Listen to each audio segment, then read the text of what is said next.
दोनों जोड़ के निकी जही सत श्री अकाल समझिए वाकते हैं सो तो प्रोग्राम अपडेट अमेरिका च आप सब का स्वागत है। मेरे नाल जुड़ चुके हैं हरजोत सिंह खालसा जी, स्वागत है। सत श्री अकाल। सत श्री अकाल जी। पंजाबी रेडियो यूएसए के जिन्ने भी ਸਰੋਤੇ ਸਾਡੇ ਸਾਰੇ ਹੀ AM station FM station iPhone Android the app ਦੇ ਰਾਹੀਂ ਟੈਲੀਫੋਨ ਦੇ ਰਾਹੀਂ ਫੇਸਬੁੱਕ ਤੇ ਜਿੰਨੇ ਵੀ ਸਰੋਤੇ ਜੁੜੇ ਹੋਏ ਸਾਰਿਆਂ ਨੂੰ ਜੀ ਆਇਆਂ ਨੂੰ ਤੇ ਬਹੁਤ ਹੀ ਪਿਆਰ ਤੇ ਸਤਿਕਾਰ ਭਰੀ ਸਤਿ ਸ਼੍ਰੀ ਅਕਾਲ।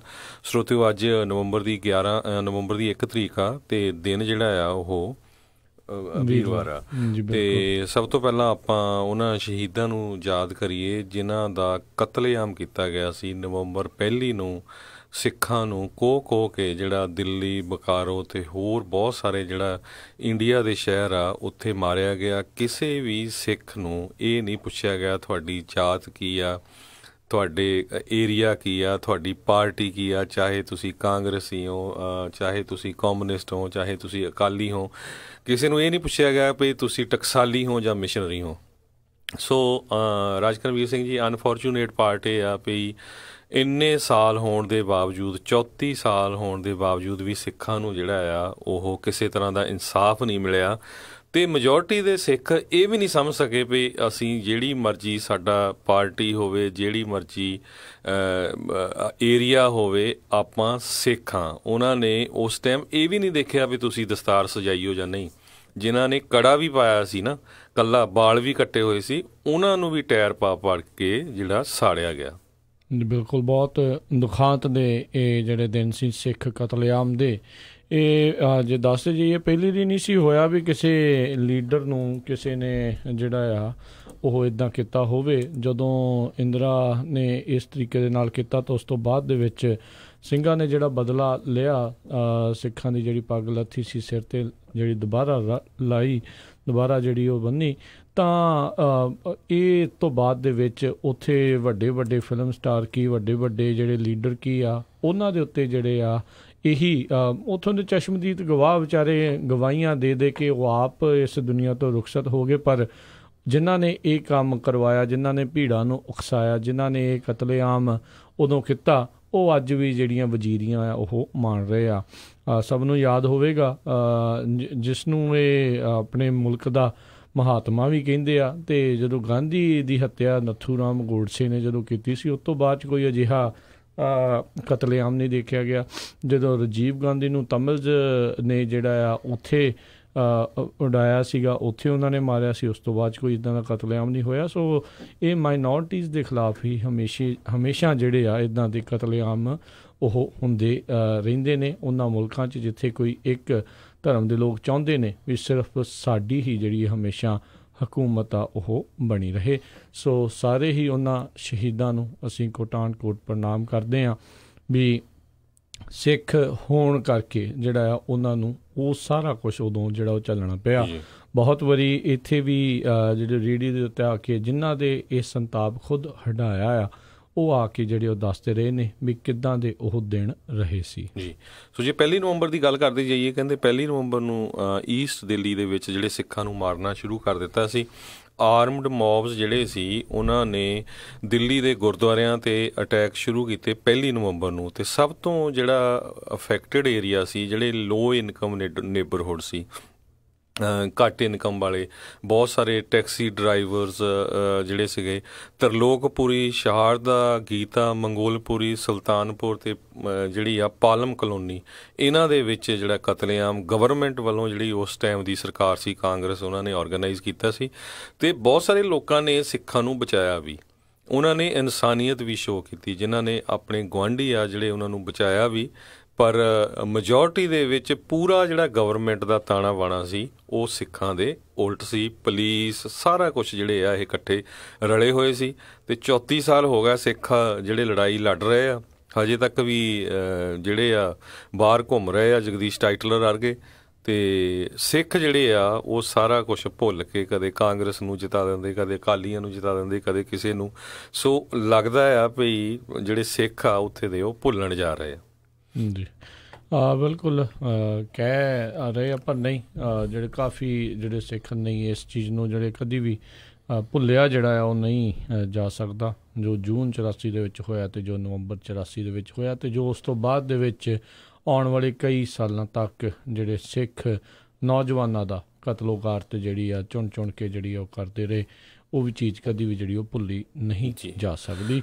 ਇਹ ਜਿਹੜੇ ਵੀ ਕੋਈ ਕੌਮ ਆ ਜੇ ਅਜਿਹੀਆਂ ਚੀਜ਼ਾਂ ਭੁੱਲ ਜਾਂਦੀ ਆ ਤਾਂ ਫਿਰ ਇੱਕ ਬਹੁਤ ਮਾੜੀ ਜਿਹੜੀ ਗੱਲ ਆ। ਜੇ ਇਤਿਹਾਸ ਨੂੰ ਨਾ ਆਪਾਂ ਦੱਸਾਂਗੇ, ਨਾ ਉਸ ਨੂੰ ਆਪਾਂ ਸਾਂਭਾਂਗੇ ਅਤੇ ਨਾ ਆਪਾਂ ਉਹਨਾਂ ਨੂੰ ਯਾਦ ਰੱਖਾਂਗੇ, ਤਾਂ ਇਹਦਾ ਮਤਲਬ ਇਹ ਆ ਵੀ ਇਤਿਹਾਸ ਜਿਹੜਾ ਮੁੜ ਕੇ ਫਿਰ ਦੁਹਰਾਇਆ ਜਾਂਦਾ ਹੁੰਦਾ ਆ। ਇਤਿਹਾਸ ਆਪਣੇ ਆਪ ਨੂੰ ਸਮਾਂ ਪੈ ਕੇ ਦੁਬਾਰਾ ਫਿਰ ਦੁਹਰਾਉਂਦਾ ਆ, ਅਤੇ ਜੇ ਇਹਨਾਂ ਚੀਜ਼ਾਂ ਤੋਂ ਕੁਛ ਸਿੱਖਿਆ ਨਾ ਤਾਂ ਫਿਰ ਜਿਹੜੀ ਆ ਅਜਿਹੀ ਮਾਰ ਜਿਹੜੀ ਦੁਬਾਰਾ ਉਹ ਪੈ ਸਕਦੀ। ਸੋ ਇਹਦੇ ਸੰਬੰਧ ਵਿੱਚ ਬਹੁਤ ਸਾਰੀਆਂ ਸਿੱਖ ਆਰਗੇਨਾਈਜੇਸ਼ਨ ਜਿਹੜੀਆਂ USA ਅਤੇ ਕੈਨੇਡਾ ਦੇ ਵਿੱਚ ਸਿੱਖ ਜੈਨੋਸਾਈਡ ਡੇ ਜਿਹੜਾ ਆ ਉਹਨੂੰ ਯਾਦ ਕਰਦੀਆਂ ਹੈਗੀਆਂ। ਬਹੁਤ ਸਾਰੇ ਸਿਟੀਜ਼ ਜਿਹੜੇ ਆ ਉਹਨਾਂ ਨੇ ਰੈਜ਼ੋਲੂਸ਼ਨ ਪਾਸ ਕੀਤੇ ਹੈਗੇ। ਉਹਦੇ ਸੰਬੰਧ 'ਚ ਆਪਾਂ ਟਰਾਈ ਵੀ ਕਰਾਂਗੇ 9 ਵਜੇ ਤੋਂ ਬਾਅਦ ਡਿਸਕਸ ਕਰਨ ਲਈ। ਸੋ ਕੁਛ ਕੁ ਜਿਹੜੀਆਂ ਖਬਰਾਂ ਆਪਾਂ ਅਮਰੀਕਾ ਦੇ ਵਿੱਚ ਜੋ ਕੁਝ ਵਾਪਰਿਆ ਉਹ ਡਿਸਕਸ ਕਰੀਏ। ਰੇਸਿਜ਼ਮ ਦੀ ਗੱਲ ਕਰਦੇ ਜਾਈਏ, ਕਹਿੰਦੇ ਭਈ ਇਸ ਵੇਲੇ USA ਵਿੱਚ ਵੀ ਜਿਹੜੀ ਰੇਸਿਜ਼ਮ ਆ ਉਹ ਬੜੀ ਟੌਪ ਪੁਆਇੰਟ 'ਤੇ ਪਹੁੰਚੀ ਹੋਈ ਹੈਗੀ ਆ। ਜਿਹੜੇ ਪੋਲੀਟੀਸ਼ੀਅਨਸ ਹੈਗੇ ਆ ਉਹਨਾਂ ਵੱਲੋਂ ਜਿਹੜੇ ਕਮੈਂਟ ਕੀਤੇ ਜਾਂਦੇ ਹੈਗੇ ਆ ਅਤੇ ਉਹ ਬਹੁਤ ਹੀ ਮਾੜੇ ਹੈਗੇ ਆ। ਜਿਹੜੀ ਪੂਰੀ ਜਿਹੜੀ ਆ ਕਮਿਊਨਿਟੀ ਆ ਉਹਨੂੰ ਜਿਹੜਾ ਡਿਵਾਈਡ ਕਰ ਰਹੇ ਹੈਗੇ ਆ, ਚਾਹੇ ਉਹ ਰਿਪਬਲਿਕਨ ਆ, ਚਾਹੇ ਉਹ ਡੈਮੋਕਰੇਟ ਹੈਗੇ ਆ, ਚਾਹੇ ਉਹਨਾਂ ਦੇ ਜਿਹੜੇ ਸਪੋਰਟਰ ਹੈਗੇ ਆ। ਜੀ ਬਿਲਕੁਲ।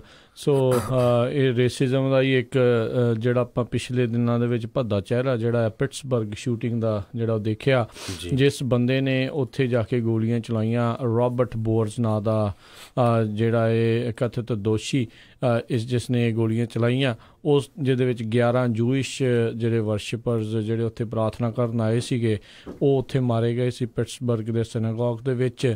ਉਹਨਾਂ ਨੂੰ ਜਿਹੜਾ ਉਹ ਬਹੁਤ ਜ਼ਿਆਦਾ ਜਿਹੜਾ ਉਹ ਹੇਟ ਕਰਦਾ ਸੀ ਜਿਊਜ਼ ਹੋਣ ਦੇ ਕਰਕੇ, ਮਾਈਨੋਰਟੀਜ਼ ਹੋਣ ਦੇ ਕਰਕੇ।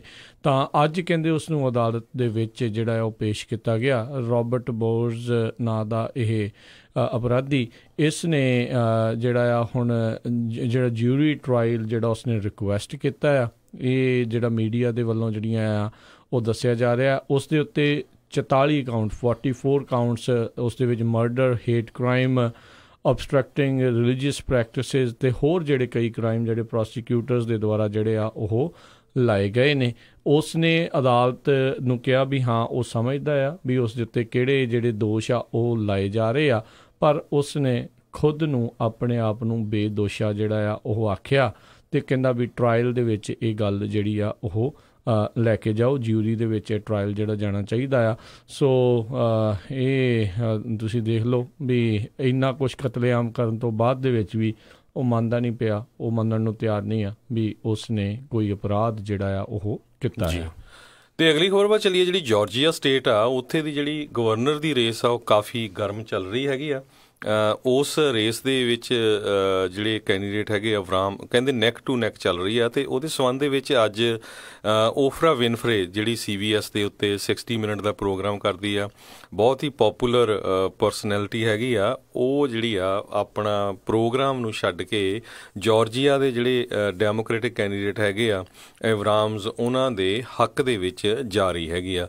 ਓਫਰਾ ਵਿਨਫਰੇ ਨੇ ਪਿਛਲੇ ਸਮਿਆਂ 'ਚ ਪ੍ਰੈਜ਼ੀਡੈਂਟ ਬਰਾਕ ਓਬਾਮਾ ਦੀ ਵੀ ਸਪੋਰਟ ਕੀਤੀ ਸੀ, ਇਸੇ ਤਰ੍ਹਾਂ ਪ੍ਰੈਜ਼ੀਡੈਂਸ਼ੀਅਲ ਨੋਮੀਨੀ ਜਿਹੜੇ ਹਿਲਰੀ ਕਲਿੰਟਨ ਉਹਨਾਂ ਦੀ ਵੀ ਕੀਤੀ ਸੀ। ਅਤੇ ਪਬਲਿਕਲੀ ਉਹਨੇ ਕਈ ਵਾਰੀ ਡਿਨਾਈ ਵੀ ਕੀਤਾ ਹੈ ਵੀ ਮੈਂ ਵਾਈਟ ਹਾਊਸ ਦੇ ਲਈ ਆਉਣ ਵਾਲੇ ਸਮੇਂ 'ਚ ਰਨ ਕਰੂੰਗੀ ਨਹੀਂ ਕਰੂੰਗੀ। ਸੋ ਇਹ ਰੇਸ ਜਿਹੜੀ ਬੜੀ ਇੰਪੋਰਟੈਂਟ ਆ ਕਿਉਂਕਿ ਉੱਥੇ ਦੇ ਸੈਕਟਰੀ ਆਫ ਸਟੇਟ ਜਿਹੜੇ ਆ ਉਹ ਵੀ ਰਨ ਕਰ ਰਹੇ ਹੈਗੇ ਆ ਅਤੇ ਉਹਨਾਂ ਦੇ ਉੱਤੇ ਬਹੁਤ ਸਾਰੇ ਚਾਰਜਸ ਲੱਗ ਰਹੇ ਆ ਵੀ ਉਹ ਜਿਹੜੇ ਵੋਟਰ ਸਪਰੈਸ਼ਨ ਕਰ ਰਹੇ ਹੈਗੇ ਆ ਵੀ ਕਈ ਸਾਰੀਆਂ ਜਿਹੜੀਆਂ ਵੋਟਸ ਹੈਗੀਆਂ ਆ ਉਹ ਬਣਨ ਤੋਂ ਨਾ ਕਰ ਰਹੇ ਆ ਜਾਂ ਉਹਨਾਂ ਦੀ ID ਦਾ ਰੌਲਾ ਪੈ ਰਿਹਾ ਹੈਗਾ ਆ। ਸੋ ਇਹ ਕਾਫੀ ਹੌਟਲੀ ਕੰਟੈਸਟਡ ਜਿਹੜੀ ਰੇਸ ਹੈਗੀ ਆ। ਜੀ ਬਿਲਕੁਲ, ਕਾਫੀ ਅਹਿਮ ਆ। ਇਹ ਵੀ ਇਸ ਦੇ ਨਾਲ ਹੀ ਉਹਨਾਂ ਦੇ ਜਿਹੜੇ ਗਵਾਂਢੀ ਸੂਬਾ ਫਲੋਰੀਡਾ, ਉਸ ਦੇ ਵਿੱਚ ਵੀ ਜਿਹੜਾ ਸੈਨੇਟਰ ਕਰੂਜ਼ ਦੀ ਜਿਹੜੀ ਰੇਸ ਹੈਗੀ ਆ ਉਹ ਵੀ ਸੈਨੇਟਰ ਕਰੂਜ਼ ਦੀ ਟੈਕਸਸ ਵਾਲੀ ਤੇ ਫਲੋਰੀਡਾ ਦੇ ਵਿੱਚ ਜਿਹੜੀ ਆ ਗਵਰਨਰ ਦੀ ਜਿਹੜੀ ਬਿਲਕੁਲ ਸੌਰੀ ਜੋ ਉਹ ਕਾਫੀ ਜਿਹੜਾ ਰੌਲਾ ਰੱਪਾ ਜਿਹੜਾ ਉੱਧਰ ਪੈ ਰਿਹਾ। ਉੱਧਰ ਸਕਾਟ ਵਾਕਰ ਜਿਹੜੇ ਹੈਗੇ ਨੇ ਵਿਸਕੌਨਸਨ ਦੇ ਵਿੱਚ, ਉਹ ਮੈਡੀਕੇਡ ਨੂੰ ਲੈ ਕੇ ਜਿਹੜੇ ਆ ਉਹ ਅੜੇ ਹੋਏ ਆ। ਉਹ ਆ ਕੇ ਆਪਣੇ ਕਹਿ ਰਹੇ ਨੇ ਜਿਹੜੇ ਵੀ ਲੋਕ ਉਹਨਾਂ ਦੀ ਰੈਲੀ 'ਚ ਆਉਂਦੇ ਨੇ ਵੀ ਅਸੀਂ ਤੁਹਾਨੂੰ ਜਿਹੜਾ ਇਸ ਹਿਸਾਬ ਦੇ ਨਾਲ ਮੈਡੀਕੇਡ ਦੇਵਾਂਗੇ, ਪਰ ਜਿਹੜੇ ਟਰੰਪ ਪ੍ਰਸ਼ਾਸਨ ਉਹ ਕਿਤੇ ਨਾ ਕਿਤੇ ਉਸ ਦੇ ਉਲਟ ਜਿਹੜਾ ਹੈਗਾ ਵੀ ਇੱਦਾਂ ਜਿਹੜਾ ਉਹ ਅਸੀਂ ਨਹੀਂ ਦੇ ਸਕਦੇ। ਪਰ ਹੁਣ ਕਹਿੰਦੇ ਉਹਨਾਂ ਨੂੰ ਸ਼ਾਇਦ ਹਰੀ ਝੰਡੀ ਜਿਹੜੀ ਟਰੰਪ ਐਡਮਿਨਿਸਟ੍ਰੇਸ਼ਨ ਵੱਲੋਂ ਜਿਹੜੀ ਉਹ ਮਿਲ ਸਕਦੀ ਆ ਵੀ ਜਿਹੜੇ ਸਕਾਟ ਵਾਕਰ ਆ ਉੱਥੇ ਇਹ ਜਿਹੜਾ ਐਲਾਨ ਜਿਹੜਾ ਕਰ ਰਹੇ ਆ ਵੀ ਉਸ ਦੇ ਵਿੱਚ ਉਹਨਾਂ ਨੂੰ ਪਿੱਛੋਂ ਸਮਰਥਨ ਜਿਹੜਾ ਉਹ ਮਿਲ ਜਾਵੇ ਅਤੇ ਉਹ ਵਾਕਿਆ ਜਿਹੜਾ ਮੈਡੀਕੇਡ ਆ ਵਿਸਕੌਨਸਨ ਦੇ ਜਿਹੜੇ ਵਰਕਰਸ ਆ ਉਹਨਾਂ ਲਈ ਜਿਹੜਾ ਉੱਥੇ ਦੇ ਸਕਣ। ਉਹਦੇ ਨਾਲ ਇਹ ਆ ਵੀ ਵਿਸਕੌਨਸਨ ਦੇ ਵਿੱਚ ਜਿਹੜੀ ਆ ਉਹਨਾਂ ਦੇ ਜਿੱਤਣ ਦੇ ਅਸਾਰ ਜਿਹੜੇ ਵੱਧ ਜਾਣਗੇ। ਪਰ ਦੇਖੋ ਕਿੱਡੀ ਪਿਕ ਐਂਡ ਚੂਜ਼ ਜਿਹੜੀ ਪਾਲਿਸੀ ਆਪਣੀ ਪਾਰਟੀ ਨੂੰ ਜਿਤਾਉਣ ਦੇ ਲਈ ਕਾਫੀ ਜਿਹੜੀਆਂ ਸਾਰੇ ਪ੍ਰਸ਼ਾਸਨ ਜਿਹੜੇ ਉਹ ਕਰਦੇ ਨੇ, ਪਰ ਬਾਕੀਆਂ ਦੇ ਲਈ ਫਿਰ ਜਿਹੜਾ ਆ ਉਹ ਇੱਦਾਂ ਅੜਿੱਕਾ ਜਿਹੜਾ ਆ ਉਹ ਵੀ ਨਹੀਂ ਫਿਰ ਡਾਉਣਾ ਚਾਹੀਦਾ, ਜਾਂ ਫਿਰ ਸਾਰਿਆਂ ਨੂੰ ਬਰਾਬਰਤਾ ਜਿਹੜੀ ਆ ਉਹ ਰੱਖੀ ਜਾਵੇ। ਆਲਰੇਡੀ ਦੇਖੋ ਹਰਜੋਤ ਸਿੰਘ ਜੀ ਕਿੰਨੇ ਜਿਹੜੇ ਰੌਲੇ ਰੱਪੇ ਆ ਇਮੀਗ੍ਰੇਸ਼ਨ ਨੂੰ ਲੈ ਕੇ, ਇਹ ਜਿਹੜੇ ਵੈਲਫੇਅਰ ਪਬਲਿਕ ਵੈਲਫੇਅਰ ਜਿਹੜੀਆਂ ਸਕੀਮਸ ਆ ਉਹਨਾਂ ਨੂੰ ਲੈ ਕੇ ਆਲਰੇਡੀ ਪੈ ਰਹੇ ਨੇ। ਬਹੁਤ ਜਿਹੜੇ ਲੋਕ ਆ ਇਸ ਟਾਈਮ ਬੜੇ ਭੰਬਲ ਭੂਸੇ ਦੇ ਵਿੱਚ ਨੇ। ਸੋ ਇਹ ਬਹੁਤ ਹੀ ਜ਼ਿਆਦਾ ਜਿਹੜਾ ਕਹਿ ਲਓ ਵੀ closely contested mid term election ਜਿਹੜੀਆਂ ਆ ਪੂਰੇ ਅਮਰੀਕਾ ਦੇ ਇਤਿਹਾਸ ਦੇ ਵਿੱਚ ਜਿਹੜੀਆਂ ਦੇਖਣ ਨੂੰ ਜਿਹੜੀਆਂ ਮਿਲ ਰਹੀਆਂ ਆ। ਜਦੋਂ ਤੋਂ 2016 ਤੋਂ ਜਿਹੜੇ ਰਾਸ਼ਟਰਪਤੀ ਟਰੰਪ ਨੇ ਅਹੁਦਾ ਸਾਂਭਿਆ ਹੈ ਰਾਸ਼ਟਰਪਤੀ ਦਾ, ਉਸ ਤੋਂ ਬਾਅਦ ਦੇ ਵਿੱਚ ਜਿਹੜੀ ਓਪੋਜੀਸ਼ਨ ਪਾਰਟੀ ਵਾਲੇ ਵੀ ਬੜੇ ਸਰਗਰਮੀ ਜਿਹੜੀ ਦਿਖਾ ਰਹੇ ਆ, ਅਤੇ ਖੁਦ ਜਿਹੜੇ ਰਾਸ਼ਟਰਪਤੀ ਟਰੰਪ ਆ ਉਹ ਆਪਣੀ ਅਗਲੀ ਟਰਮ ਦੀ ਤਿਆਰੀ ਜਿਹੜੀ ਆਲਰੇਡੀ ਉਹਨਾਂ ਨੇ ਸ਼ੁਰੂ ਜਿਹੜੀ ਆ ਉਹ ਕੀਤੀ ਹੋਈ ਆ ਉਹ ਇਲੈਕਸ਼ਨ ਜਿਹੜੀ ਉਹ ਲੜਨ ਦੇ ਲਈ। ਅਤੇ ਬਹੁਤ ਸਾਰੇ ਨਿਊਜ਼ ਵਾਲੇ ਵੀ ਬਹੁਤ ਸਾਰੇ ਲੋਕ ਵੀ ਇਹ ਕਹਿ ਰਹੇ ਨੇ ਵੀ ਇਹ ਜਿਹੜੀਆਂ 2018 ਦੀਆਂ ਜਿਹੜੀਆਂ ਹੁਣ 6 ਨਵੰਬਰ ਨੂੰ ਇਲੈਕਸ਼ਨ ਜਿਹੜੀਆਂ ਹੈਗੀਆਂ ਆ ਇਹ ਕਿਤੇ ਨਾ ਕਿਤੇ ਫਤਵਾ ਹੋਊਗਾ ਰਾਸ਼ਟਰਪਤੀ ਟਰੰਪ ਦੇ 2 ਸਾਲਾਂ ਦੇ ਕਾਰਜਕਾਲ ਦੇ ਉੱਤੇ। ਉਹ ਆਪ ਇਸ ਗੱਲ ਤੋਂ ਜਿਹੜੇ ਉਹ ਪਿੱਛੇ ਜਿਹੜੇ ਉਹ ਹਟ ਰਹੇ ਨੇ। ਹਾਲ ਦੀ ਘੜੀ ਹੈ ਜੇ ਖੁੱਲ੍ਹ ਕੇ ਨਹੀਂ ਕਹਿ ਰਹੇ, ਜੇ ਜਿੱਤ ਜਾਣਗੇ ਤਾਂ ਫਿਰ ਇਹ ਡੈਫੀਨੇਟਲੀ ਇਹਨਾਂ ਨੂੰ ਪਤਾ ਹੈ ਵੀ ਕਿੱਦਾਂ ਜਿਹੜੀ ਜਿੱਤ ਆ ਆਪਣੇ ਸਿਰ ਦੇ ਉੱਤੇ ਜਿਹੜਾ ਸਿਰ ਆਇਆ ਉਹ ਕਿੱਦਾਂ ਬੰਨੀਦਾ ਹੈ। ਉਹ ਖੁਦ ਇਸ ਕੰਮ ਦੇ ਵਿੱਚ ਮਾਹਰ ਨੇ। ਫਿਰ ਉਹ ਜ਼ਰੂਰ ਕਹਿਣਗੇ ਵੀ ਮੇਰੇ ਕਰਕੇ ਹੋਇਆ। ਜੇ ਹਾਰ ਗਏ ਤਾਂ ਫਿਰ ਦੇਖੋ ਕਿਸ ਦੇ ਉੱਤੇ ਜਿਹੜੇ ਉਹ ਦੋਸ਼ ਲਾਉਣਗੇ। ਪਰ ਹਾਊਸ ਸੀਟਸ ਦੇ ਵਿੱਚ ਕਾਫੀ ਜਿਹੜਾ ਉਲਟ ਫੇਰ ਹੋਣ ਦੀਆਂ ਜਿਹੜੀਆਂ ਆ ਉਹ ਕਿਆਸ ਰਹੀਆਂ ਜਿਹੜੀਆਂ ਇਸ ਟਾਈਮ ਲੱਗ ਰਹੀਆਂ ਜੀ। ਅਗਲੀ ਖਬਰ ਵੱਲ ਚੱਲੀਏ। ਜਿਹੜੇ ਪ੍ਰੈਜ਼ੀਡੈਂਟ ਡੋਨਲਡ ਟਰੰਪ ਆ ਤੇ ਸਾਊਦੀ ਅਰੇਬੀਆ ਗਵਰਨਮੈਂਟ ਆ ਦੋਨੋਂ ਹੀ ਕਹਿੰਦੇ ਕਾਫੀ ਫੰਬਲ ਕਰ ਰਹੇ ਹੈਗੇ ਆ ਜਮਾਲ ਖਸ਼ੋਗੀ ਦੀ ਕਿਲਿੰਗ ਦੇ ਉੱਤੇ। ਹੁਣ ਸ਼ਰੇਆਮ ਟਰਕੀ ਨੇ ਇਹ ਇੱਕ ਤਰ੍ਹਾਂ ਨਾਲ ਇਨਵੈਸਟੀਗੇਸ਼ਨ ਕਰਕੇ ਇਹ ਡਿਕਲੇਅਰ ਵੀ ਕਰ ਦਿੱਤਾ ਆ ਵੀ ਜਿਹੜਾ ਜਮਾਲ ਖਸ਼ੋਗੀ ਵਾਸ਼ਿੰਗਟਨ ਪੋਸਟ ਦਾ ਜਰਨਲਿਸਟ ਸੀ ਉਹਦੇ ਟੋਟੇ ਕਰਕੇ ਜਿਹੜੇ ਟੋਟੇ ਕਰਕੇ ਉਹਨੂੰ ਜਿਹੜਾ ਆ ਸਾਊਦੀ ਅਰੇਬੀਆ ਦੀ ਅੰਬੈਸੀ ਜਿਹੜੀ ਆ ਟਰਕੀ 'ਚ ਉੱਥੇ ਕਤਲ ਕੀਤਾ ਗਿਆ ਹੈਗਾ। ਅਤੇ ਪੂਰੀ ਦੁਨੀਆ ਦੇ ਵਿੱਚ ਵੀ ਇਹਦਾ ਜਿਹੜਾ ਵਿਰੋਧ ਹੋ ਰਿਹਾ UK ਦੇ ਵਿੱਚ ਤਾਂ ਬਹੁਤ ਜ਼ਿਆਦਾ ਹੋਇਆ। ਇੱਧਰੋਂ ਟਰੰਪ ਐਡਮਿਨਿਸਟ੍ਰੇਸ਼ਨ ਵੱਲੋਂ ਵੀ ਕੁਛ ਕੁ ਗੱਲਾਂ ਤਾਂ ਹੋ ਰਹੀਆਂ, ਪਰ ਜਿਹੜਾ ਇਹਨਾਂ ਨੇ 100 ਕਿੰਨੇ ਬਿਲੀਅਨ ਡਾਲਰ ਦਾ ਜਿਹੜਾ ਡਿਫੈਂਸ ਦਾ ਕੰਟਰੈਕਟ ਆ ਉਹਦੇ ਉੱਤੇ ਕਿਸੇ ਤਰ੍ਹਾਂ ਦੀ ਵੀ ਜਿਹੜੀ ਬੰਦਸ਼ ਲਾਉਣ ਦੀ ਗੱਲ ਨਹੀਂ ਕੀਤੀ ਹੈਗੀ। ਪਰ ਅੱਜ ਅਸੀਂ ਸੁਣ ਰਹੇ ਸੀ ਕਿਸ ਤਰ੍ਹਾਂ ਵੀ ਜਿਹੜਾ ਯੈਮਨ ਦੇ ਵਿੱਚ ਸਾਊਦੀ ਅਰੇਬੀਆ ਵਾਲੇ ਸ਼ਰੇਆਮ ਧੱਕਾ ਕਰ ਰਹੇ ਸੀ, ਕਦੇ ਕਿਤੇ ਬੰਬ ਸਿੱਟਦਾ ਕਦੇ ਕਿਤੇ ਸਿੱਟਦਾ। ਪਿਛਲੇ ਮਹੀਨਿਆਂ 'ਚ ਆਪਾਂ ਦੇਖੇ ਕਿੰਨੇ ਬੱਚੇ ਜਿਹੜੇ ਆ ਯੈਮਨ ਦੇ ਵਿੱਚ ਸਾਊਦੀ ਅਰੇਬੀਆ ਵੱਲੋਂ ਮਾਰੇ ਗਏ ਆ, ਅਤੇ ਉੱਥੇ ਸ਼ਾਇਦ ਉਹਨਾਂ ਨੇ ਹੁਣ ਜਿਹੜੀ ਆ ਬੰਬਿੰਗ ਕਰਨੀ ਉਹ ਬੰਦ ਕਰ ਦਿੱਤੀ ਆ, ਅਤੇ ਕਿਉਂਕਿ ਉਹਨਾਂ ਦੇ ਉੱਤੇ ਜਿਹੜਾ ਪ੍ਰੈਸ਼ਰ ਪੈ ਰਿਹਾ ਹੈਗਾ। ਅਤੇ ਦੂਸਰੇ ਪਾਸੇ ਯੈਮਨ ਦੇ ਬਹੁਤ ਸਾਰੇ ਲੋਕ ਕਹਿੰਦੇ ਆ ਵੀ ਦੇਖੋ 50,000 ਸਾਡਾ ਜਿਹੜਾ ਲੋਕ ਆ ਸਾਡੇ ਜਿਹੜੇ ਇੰਡੀਵਿਜੂਅਲ ਆ ਉਹਨਾਂ ਦਾ ਕਤਲ ਕਰ ਦਿੱਤਾ ਗਿਆ, ਅਤੇ ਪਰ ਅਸੀਂ ਉਹ ਕੁਝ ਦੁਨੀਆ ਨੂੰ ਨਹੀਂ ਸ਼ੋਅ ਕਰ ਸਕੇ ਜੋ ਇੱਕ ਜਮਾਲ ਖਸ਼ੋਗੀ ਦੀ ਮੌਤ ਦੇ ਨਾਲ ਸ਼ੋਅ ਹੋ ਗਿਆ। ਜੀ ਬਿਲਕੁਲ। ਇਸ ਟਾਈਮ ਬਹੁਤ ਜਿਹੜਾ ਰੌਲਾ ਆ ਮਾਈਕ ਪੋਂਪੇਓ ਦਾ ਵੀ ਜਿੱਦਾਂ ਦੱਸ ਰਹੇ ਆ ਵੀ ਉਹਨਾਂ ਨੇ ਉੱਥੇ ਸੀਜ਼ ਫਾਇਰ ਦੀ ਜਿਹੜੀ ਆ ਉਹ ਟਰਾਈ ਕਰ ਰਹੇ ਆ ਵੀ ਉੱਥੇ ਹੋਵੇ। ਕਹਿੰਦੇ ਹੁਣ ਤੱਕ 18,000 ਤੋਂ ਵੱਧ ਜਿਹੜੇ ਸਿਵਿਲੀਅਨਸ ਜਿਹੜੇ ਸਾਊਦੀ ਲੈਡ ਏਅਰ ਸਟਰਾਈਕਸ ਆ ਉਹਨਾਂ ਦੇ ਵਿੱਚ ਮਾਰੇ ਜਾ ਚੁੱਕੇ ਆ। ਲੱਖਾਂ ਹੀ ਲੋਕ ਘਰੋਂ ਬੇਘਰ ਹੋ ਚੁੱਕੇ ਆ। ਕਿਸੇ ਟਾਈਮ ਦੇ ਉੱਤੇ ਜਿਹੜੀ ਇਹ ਸਿਵਲ ਵਾਰ ਸੀਗੀ ਉੱਥੋਂ ਦੀ ਉਹ ਹੌਲੀ ਹੌਲੀ ਯਮਨ ਦੀ ਜਿਹੜੀ ਬਦਲ ਕੇ ਉੱਥੇ ਦੀ ਰੀਜਨਲ ਵਾਰ ਦੇ ਵਿੱਚ ਜਿਹੜੀ ਆ ਉਹ ਬਦਲ ਚੁੱਕੀ ਆ, ਜਿਸ ਦੇ ਵਿੱਚ ਸਾਊਦੀ ਬਹੁਤ ਜ਼ਿਆਦਾ ਜਿਹੜੀ ਦਿਲਚਸਪੀ ਲੈ ਰਹੇ ਆ, ਕਿਉਂਕਿ ਉੱਥੇ ਦੇ ਜਿਹੜੇ ਹਾਊਥੀ ਰੈਬਲਸ ਆ ਉਹਨਾਂ ਦੇ ਖਿਲਾਫ ਜਿਹੜੇ ਸਾਊਦੀ ਆ ਲਗਾਤਾਰ ਅਟੈਕ ਕਰ ਰਹੇ ਆ। ਅਤੇ ਵਾਕਿਆ ਜਿੱਦਾਂ ਤੁਸੀਂ ਦੱਸਿਆ ਵੀ ਜਿਹੜੀਆਂ ਚੀਜ਼ਾਂ ਸਾਊਦੀ ਅਰੇਬੀਆ ਕਰਦਾ ਆ ਰਿਹਾ ਸੀਗਾ ਉਹ ਪਹਿਲੋਂ ਸ਼ੋਅ ਨਹੀਂ ਸੀ ਹੋ ਰਹੀਆਂ। ਲੋਕ ਉਹਨਾਂ ਦੇ ਟੇਕਨ ਫਾਰ ਗ੍ਰਾਂਟਿਡ ਵਰਡ ਨੂੰ ਮੰਨ ਰਹੇ ਸੀਗੇ ਵੀ ਹਾਂ ਇਹੀ ਗੱਲ ਆ, ਪਰ ਉਹਨਾਂ ਦੇ ਕਾਫੀ ਜਿਹੜੇ ਪਰਦੇ ਫਾਸ਼ ਜਿਹੜੇ ਆ ਜਮਾਲ ਖਸ਼ੋਗੀ ਦੀ ਮੌਤ ਤੋਂ ਬਾਅਦ ਹੋਏ ਆ। ਅਤੇ ਇਹ ਮੈਨੂੰ ਲੱਗਦਾ ਬੜਾ ਅਹਿਮ ਜਿਹੜਾ ਹਿੱਸਾ ਰਹੂਗਾ ਯਮਨਜ਼ ਦੇ ਲਈ ਵੀ, ਤੇ ਓਵਰਆਲ ਜਿਹੜੇ ਸਾਊਦੀ ਦਾ ਜਿਹੜਾ ਇੱਕ ਕਰੈਕਟਰ ਆ, ਕਿਰਦਾਰ ਆ ਪੂਰੇ ਵਿਸ਼ਵ ਦੇ ਵਿੱਚ ਉਸ ਨੂੰ। ਇਹਦੇ ਸੰਬੰਧ ਦੇ ਵਿੱਚ ਕੈਨੇਡੀਅਨ ਪ੍ਰਾਈਮ ਮਿਨਿਸਟਰ ਜਿਹੜੇ ਜਸਟਿਨ ਟਰੂਡੋ ਆ, ਉਹਨਾਂ ਨੂੰ ਜਿਹੜੀ ਹੱਲਾਸ਼ੇਰੀ ਦੇਣੀ ਬਣਦੀ ਆ ਵੀ ਉਹਨਾਂ ਨੇ ਜਦੋਂ ਕੈਨੇਡਾ ਦੀ ਇੱਕ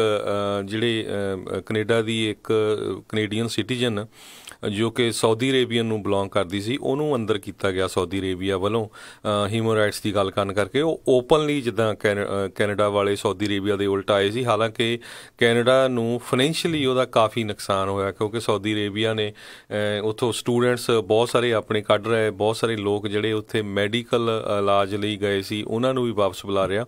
ਸੋ ਕਿਤੇ ਨਾ ਕਿਤੇ ਜਿਹੜਾ ਆ ਸਾਡਾ ਮੁਲਕ ਜਿਹੜਾ US ਆ, ਇਹਨਾਂ ਨੂੰ ਵੀ ਕੈਨੇਡਾ ਨਾਲ ਰਲ ਕੇ ਸਾਊਦੀ ਅਰੇਬੀਆ ਦੇ ਅਗੇਂਸਟ ਸਟੈਂਡ ਲੈਣਾ ਚਾਹੀਦਾ ਸੀ। ਜੀ ਜੀ। ਅਤੇ ਅਗਲੀ ਜਿਹੜੀ ਆਪਾਂ ਗੱਲਾਂ ਉਸ ਦੇ ਵੱਲ ਜਿਹੜਾ ਆਪਾਂ ਵੱਧਦੇ ਹਾਂ, ਹਰਜੋਤ ਸਿੰਘ ਜੀ, ਕਾਫੀ ਜਿਹੜੀ ਆ ਟਰੇਡ ਵਾਰ ਨੂੰ ਲੈ ਕੇ ਰੌਲਾ ਰੱਪਾ ਆ ਉਹ ਪੈ ਰਿਹਾ ਆ। ਉੱਧਰ ਰਾਸ਼ਟਰਪਤੀ ਟਰੰਪ ਨੇ ਅੱਜ ਇਸ ਦੇ ਪ੍ਰਤੀ ਕੁਝ ਘੰਟੇ ਪਹਿਲਾਂ ਹੀ ਜਿਹੜੀ ਘੋਸ਼ਣਾ ਕੀਤੀ ਹੈ, ਕਹਿੰਦੇ ਵੀ ਚਾਈਨਾ ਦੇ ਉਹਨਾਂ ਦੇ ਜਿਹੜਾ ਪ੍ਰੈਜ਼ੀਡੈਂਟ ਹੈਗਾ ਆ ਜੀ ਜਿੰਗਪਿੰਗ, ਉਹਨਾਂ ਦੇ ਨਾਲ ਜਿਹੜੀ ਉਹਨਾਂ ਦੀ ਕਾਫੀ ਲੰਮੀ ਚੌੜੀ ਜਿਹੜੀ ਗੱਲਬਾਤ ਆ ਉਹ ਹੋਈ ਆ। ਰਾਸ਼ਟਰਪਤੀ ਟਰੰਪ ਦੇ ਕਹਿਣ ਮੁਤਾਬਕ ਕਹਿੰਦੇ ਵੀ ਕਾਫੀ ਪ੍ਰੋਡਕਟਿਵ ਕਨਵਰਸੇਸ਼ਨ ਸੀ, ਵੀ ਕੁਛ ਨਾ ਕੁਛ ਇਹਦੇ ਵਿੱਚੋਂ ਚੰਗਾ ਹੀ ਜਿਹੜਾ ਆ ਉਹ ਨਿਕਲੂਗਾ, ਪਰ ਅਜੇ ਡਿਟੇਲਸ ਉਹਨਾਂ ਨੇ ਇਸ ਦੇ ਬਾਰੇ ਜਿਹੜੀ ਆ ਬਹੁਤੀ ਉਹ ਜਾਣਕਾਰੀ ਨਹੀਂ ਦਿੱਤੀ, ਕਿਉਂਕਿ ਸਭ ਨੂੰ ਪਤਾ ਆ ਵੀ ਜੇ ਇਸੇ ਤਰੀਕੇ ਦੇ ਨਾਲ ਟਰੇਡ ਵਾਰ ਦੇ ਵਿੱਚ ਜਿਹੜੀ ਚਾਈਨਾ ਦੇ ਨਾਲ ਚੱਲ ਰਹੀ ਆ, ਵੀ ਜੇ ਕੋਈ ਸਮਝੌਤਾ ਨਹੀਂ ਬਣਦਾ, ਡੀਲ ਨਹੀਂ ਬਣਦੀ, ਤਾਂ 1 ਜਨਵਰੀ ਤੋਂ ਜਿਹੜੇ 10% ਟੈਰਿਫ ਚਾਈਨਾ ਦੇ ਉਤਪਾਦ ਦੇ ਉੱਤੇ ਲੱਗੇ ਸੀਗੇ, $267 ਬਿਲੀਅਨ ਦੇ ਉਤਪਾਦ ਦੇ ਉੱਤੇ, ਚਾਈਨੀਜ਼ ਗੁਡਸ ਦੇ ਉੱਤੇ, ਉਹ ਵੱਧ ਕੇ 25% ਤੱਕ ਜਿਹੜੇ ਹੋ ਜਾਣਗੇ। ਸੋ ਅੱਜ ਦੋਨਾਂ ਹੀ ਮੁਲਕਾਂ ਦੇ, ਚੀਨ ਤੇ ਅਮਰੀਕਾ ਦੇ ਜਿਹੜੇ ਲੀਡਰਸ ਆ, ਉਹਨਾਂ ਦੀ ਆਪਸ ਦੇ ਵਿੱਚ ਹੁਣ ਗੱਲਬਾਤ ਹੋਈ ਆ। ਸੋ ਹੋਪਫੁਲੀ ਕੁਛ ਇਸ ਦੇ ਵਿੱਚੋਂ ਜਿਹੜਾ ਆ ਉਹ ਪੋਜ਼ੀਟਿਵ, ਕੁਛ ਚੰਗਾ ਜਿਹੜਾ ਆ ਉਹ ਨਿਕਲ ਕੇ ਆਵੇ, ਕਿਉਂਕਿ ਚਾਈਨਾ ਇਸ ਟਾਈਮ ਇਸ ਟਰੇਡ ਵਾਰ ਦੀ ਜਿਹੜੀ ਆ ਉਹ ਮਾਰ ਜ਼ਿਆਦਾ ਚੱਲ ਰਿਹਾ ਆ ਅਮਰੀਕਾ ਦੇ ਨਾਲੋਂ। ਅਮਰੀਕਾ ਦਾ ਸਟਾਕ ਮਾਰਕੀਟ ਜ਼ਰੂਰ ਕੁਛ ਚਿਰ ਲਈ ਥੱਲੇ ਗਿਆ ਸੀਗਾ, ਪਰ ਉਹ ਮੁੜ ਕੇ ਫਿਰ ਦੁਬਾਰਾ ਵਾਪਸ ਜਿਹੜਾ ਆ ਉਹ ਆ ਰਿਹਾ ਆ। ਅੱਜ ਵੀ 200 ਪੁਆਇੰਟ ਆਲਰੇਡੀ ਜਿਹੜਾ ਉਹ ਗੇਨ ਉਸਨੇ ਕੀਤੇ ਹੋਏ ਸੀ, ਜਿਹੜੇ ਪਹਿਲੇ ਦਿਨਾਂ ਦੇ ਵਿੱਚ ਉਸਨੇ ਲੂਜ਼ ਕਰ ਲਏ ਸੀਗੇ। ਸੋ ਕਹਿੰਦੇ ਅਰਜਨਟੀਨਾ ਦੇ ਵਿੱਚ ਜਿਹੜੀ ਮੀਟਿੰਗ ਜਿਹੜੀਆਂ ਸਕੈਜੂਲ ਉਹ ਹੋ ਰਹੀਆਂ ਨੇ, ਉਹਨਾਂ ਦੀ ਮੁਲਾਕਾਤ ਜਿਹੜੀ ਆ ਉਹ ਹੋਵੇਗੀ, ਅਤੇ ਨਾਲ ਅਖੀਰ ਦੇ ਵਿੱਚ ਮਾੜੀ ਜੀ ਲਾਈਨ ਉਹਨਾਂ ਨੇ ਜ਼ਰੂਰ ਲਿਖੀ ਆ, had a good discussion on North Korea too, ਜਿਹੜੇ ਆ ਚਾਈਨਾ ਦੇ ਨਾਲ। ਸੋ ਕਿਉਂਕਿ ਚਾਈਨਾ ਇੱਕ ਮਾਤਰ ਉਹਨਾਂ ਦਾ ਬਹੁਤ ਜਿਹੜਾ ਵੱਡਾ ਸਹਿਯੋਗੀ ਆ ਨਾਰਥ ਕੋਰੀਆ ਦਾ। ਸੋ ਹੋਪਫੁਲੀ ਇਸ ਪੂਰੀ ਗੱਲਬਾਤ ਦੇ ਵਿੱਚੋਂ ਕੁਛ ਚੰਗਾ ਪੋਜ਼ੀਟਿਵ ਜਿਹੜਾ ਆ ਉਹ ਨਿਕਲ ਕੇ ਆਵੇ। ਤੇ ਅਗਲੀ ਖਬਰ, ਜਿਹੜਾ ਸਾਡਾ ਸਮਾਂ ਵੀ ਬ੍ਰੇਕ ਦਾ ਹੋਣ ਵਾਲਾ ਆ, ਅਗਲੀ ਖਬਰ ਵੱਲ ਚੱਲੀਏ। ਜਿਹੜਾ ਕੈਰਾਵਾਨ ਦੀ ਗੱਲ ਕਰਦੇ ਜਾਈਏ, ਜਿਹੜੇ ਕਾਫਲੇ ਕਾਫੀ ਵੱਡੀ ਗਿਣਤੀ ਦੇ ਵਿੱਚ ਲੋਕ ਤੁਰੇ ਹੋਏ ਆ ਸੈਂਟਰਲ ਅਮਰੀਕਾ ਤੋਂ US ਵਿੱਚ ਐਂਟਰ ਕਰਨ ਦੇ ਲਈ, ਤੇ ਇਹ ਬਹੁਤ ਹੀ ਜਿਹੜਾ ਆ ਹੌਟ ਇਸ਼ੂ ਬਣਿਆ ਹੋਇਆ ਹੈਗਾ ਆ। ਪ੍ਰੈਜ਼ੀਡੈਂਟ ਡੋਨਲਡ ਟਰੰਪ ਜਿਹੜੇ ਆ, ਉਹਨਾਂ ਨੇ ਕਹਿ ਦਿੱਤਾ ਹੈ ਵੀ ਮੈਂ 15,000 ਟਰੂਪਸ ਜਿਹੜੇ ਆ US ਮੈਕਸੀਕੋ ਬਾਰਡਰ ਦੇ ਉੱਤੇ ਲਾ ਦੂੰਗਾ। 5200 ਟਰੂਪਸ ਜਿਹੜੇ ਪੈਂਟਾਗਨ ਵੱਲੋਂ ਆਲਰੇਡੀ ਲਾ ਦਿੱਤੇ ਗਏ ਆ, ਤੇ 7000 ਦੇ ਕਰੀਬ ਜਿਹੜੇ ਕਹਿੰਦੇ ਡਿਪਾਰਟਮੈਂਟ ਆਫ ਹੋਮਲੈਂਡ ਸਿਕਿਉਰਿਟੀ ਵੱਲੋਂ ਜਿਹੜੇ ਟਰੂਪਸ ਉੱਥੇ ਹੋ ਸਕਦੇ ਹੈਗੇ ਆ। ਸੋ ਮੈਕਸੀਕੋ ਵੀ ਹੁਣ ਬੜੀ ਕਸੂਤੀ ਸਥਿਤੀ ਫਸਿਆ ਆ। ਬਹੁਤ ਸਾਰੇ ਜਿਹੜੇ ਕਾਫਲੇ ਦੇ ਲੋਕ ਆ ਜਾਂ ਉਹਨਾਂ ਦੇ ਲੀਡਰ, ਉਹ ਕਹਿੰਦੇ ਵੀ ਸਾਨੂੰ ਬੱਸਾਂ ਪ੍ਰੋਵਾਈਡ ਕਰੋ, ਕਿਉਂਕਿ ਹਜ਼ਾਰਾਂ ਮੀਲਾਂ ਜਿਹੜਾ ਤੁਰ ਕੇ ਜਾਣਾ ਔਖਾ ਆ। ਤੇ ਮੈਕਸੀਕੋ ਨੇ ਉਹਨਾਂ ਦੀਆਂ ਇਹ ਜਿਹੜੀਆਂ ਹੈਗੀਆਂ ਆ ਬੱਸਾਂ ਦੀ ਜਿਹੜੀ ਤੁਰ ਕੇ ਬੱਸਾਂ ਪ੍ਰੋਵਾਈਡ ਕਰਨ ਦੀ ਜਿਹੜੀ ਉਹਨਾਂ ਦੀ ਮੰਗ ਆ, ਉਹਨੂੰ ਨਾ ਕਰ ਦਿੱਤਾ ਆ, ਕਿਉਂਕਿ ਮੈਕਸੀਕੋ ਦੇ ਉੱਤੇ ਵੀ ਜਿਹੜਾ ਪ੍ਰੈਜ਼ੀਡੈਂਟ ਟਰੰਪ ਐਡਮਿਨਿਸਟ੍ਰੇਸ਼ਨ ਆ, ਉਹਨਾਂ ਦਾ ਬਹੁਤ ਜ਼ਿਆਦਾ ਜਿਹੜਾ ਪ੍ਰੈਸ਼ਰ ਹੈਗਾ ਆ। ਕੱਲ੍ਹ ਮੈਂ ਜਿਹੜਾ ਮੈਕਸੀਕੋ ਦੇ ਇਨਵੈਸਟਰ ਹੈਗੇ US ਦੇ ਵਿੱਚ, ਉਹਨਾਂ ਦੀ ਵੀ ਇੰਟਰਵਿਊ ਸੁਣ ਰਿਹਾ ਸੀ, ਤੇ ਉਹ ਵੀ ਕਹਿੰਦੇ ਵੀ ਨਹੀਂ, ਅਸੀਂ ਪੂਰਾ ਜ਼ੋਰ ਲਾ ਰਹੇ ਹਾਂ ਵੀ ਜਿਹੜੇ ਇਹ ਲੋਕ ਇੰਨੀ ਵੱਡੀ ਗਿਣਤੀ 'ਚ ਆ ਰਹੇ ਆ USA 'ਚ ਐਂਟਰ ਕਰਨ ਲਈ, ਉਹਨਾਂ ਨੂੰ ਨਾ ਅੱਗੇ ਆਉਣ ਦਿੱਤਾ ਜਾਵੇ। ਪਰ ਉਹ ਕਹਿੰਦੇ ਵੀ ਉੱਥੇ ਵਾਇਲੈਂਸ ਵੀ ਹੋ ਰਹੀ ਹੈਗੀ ਆ, ਉਹਨਾਂ ਨੇ ਜਿਹੜੀਆਂ ਫੈਂਸਿਸ ਲਾਈਆਂ ਉਹਨਾਂ ਨੂੰ ਤੋੜ ਵੀ ਰਹੇ ਆ, ਤੇ ਬਹੁਤ ਹੀ ਖਤਰਨਾਕ ਤਰੀਕੇ ਦੇ ਨਾਲ ਲੋਕ ਆ ਰਹੇ ਆ। ਆਪਾਂ ਕਈ ਪਿਕਚਰਾਂ ਵੀ ਦੇਖਦੇ ਸੀ ਵੀ ਕਿਸ ਤਰ੍ਹਾਂ ਲੋਕ ਟਰੱਕਾਂ ਦੇ ਉੱਤੇ ਜਿਹੜੇ ਆ ਚੜ੍ਹ ਕੇ ਜਿਹੜੇ ਤੁਰੇ ਹੋਏ ਬੱਚਿਆਂ ਦੇ ਨਾਲ। ਬਿਲਕੁਲ ਜੀ, ਹਜ਼ਾਰਾਂ ਹੀ ਲੋਕ ਜਿਹੜੇ ਇਸ ਟਾਈਮ ਅਮਰੀਕਾ ਵੱਲ ਨੂੰ ਉਹਨਾਂ ਨੇ ਰੁੱਖ ਜਿਹੜਾ ਆ ਉਹ ਕੀਤਾ ਹੋਇਆ ਹੈ। ਸੋ ਦੇਖਦੇ ਹਾਂ ਜਿਹੜਾ ਇਸ ਦੇ ਨਾਲ ਕੀ ਜਿਹੜਾ ਉਹ ਬਣੂਗਾ, ਕਦੋਂ ਬਾਰਡਰ ਤਾਈਂ ਜਿਹੜੇ ਪਹੁੰਚਦੇ ਆ, ਅਤੇ ਜਿਹੜੇ ਵਾਧੂ ਫੌਜੀ ਹੁਣ ਬਾਰਡਰ ਦੇ ਉੱਤੇ, ਮੈਕਸੀਕੋ ਦੇ ਬਾਰਡਰ ਦੇ ਉੱਤੇ ਲਾਏ ਗਏ ਆ, ਉਹ ਕਿਸ ਤਰੀਕੇ ਦੇ ਨਾਲ ਇਹਨਾਂ ਸਾਰਿਆਂ ਨੂੰ ਨਜਿੱਠਣ ਦੇ ਵਿੱਚ ਕਾਮਯਾਬ ਰਹਿਣਗੇ। ਅਤੇ ਹਰਜੋਤ ਸਿੰਘ ਜੀ, ਬ੍ਰੇਕ ਦਾ ਵੀ ਵੇਲਾ ਹੋ ਚੁੱਕਾ। ਬ੍ਰੇਕ ਤੋਂ ਬਾਅਦ ਦੇ ਵਿੱਚ ਜਿਹੜੀ ਆਪਾਂ ਗੱਲਬਾਤ ਸਭ ਨੂੰ ਪਤਾ ਜਿਹੜਾ ਨਵੰਬਰ ਦੇ ਵਿੱਚ ਸਿੱਖ ਜੈਨੋਸਾਈਡ ਹੋਇਆ ਸੀਗਾ ਉਸ ਦੇ ਬਾਬਤ ਜਿਹੜੀ ਕਰਾਂਗੇ। ਅਮਰੀਕਾ ਦੇ ਕਈ ਸ਼ਹਿਰਾਂ ਦੇ ਵਿੱਚ ਇਸ ਜੈਨੋਸਾਈਡ ਨੂੰ ਜਿਹੜਾ ਆ ਉਹ ਮੰਨਿਆ ਗਿਆ ਆ ਅਤੇ ਉਸੇ ਦੇ ਬਾਰੇ ਜਿਹੜੀਆਂ ਹੋਰ ਗੱਲਾਂ ਬਾਤਾਂ ਵੀ ਜਿਹੜੀਆਂ ਆਪਾਂ ਬ੍ਰੇਕ ਤੋਂ ਬਾਅਦ ਦੇ ਵਿੱਚ ਕਰਾਂਗੇ। ਆਪਣੇ ਨਾਲ ਕੁਛ ਮਹਿਮਾਨ ਵੀ ਜਿਹੜੇ ਆ ਪ੍ਰੋਗਰਾਮ ਦੇ ਵਿੱਚ ਜਿਹੜੇ ਜੁੜਨਗੇ। ਸੋ ਇੱਦਾਂ ਹੀ ਜੁੜੇ ਰਹੋ ਪੰਜਾਬੀ ਰੇਡੀਓ USA ਦੇ ਨਾਲ।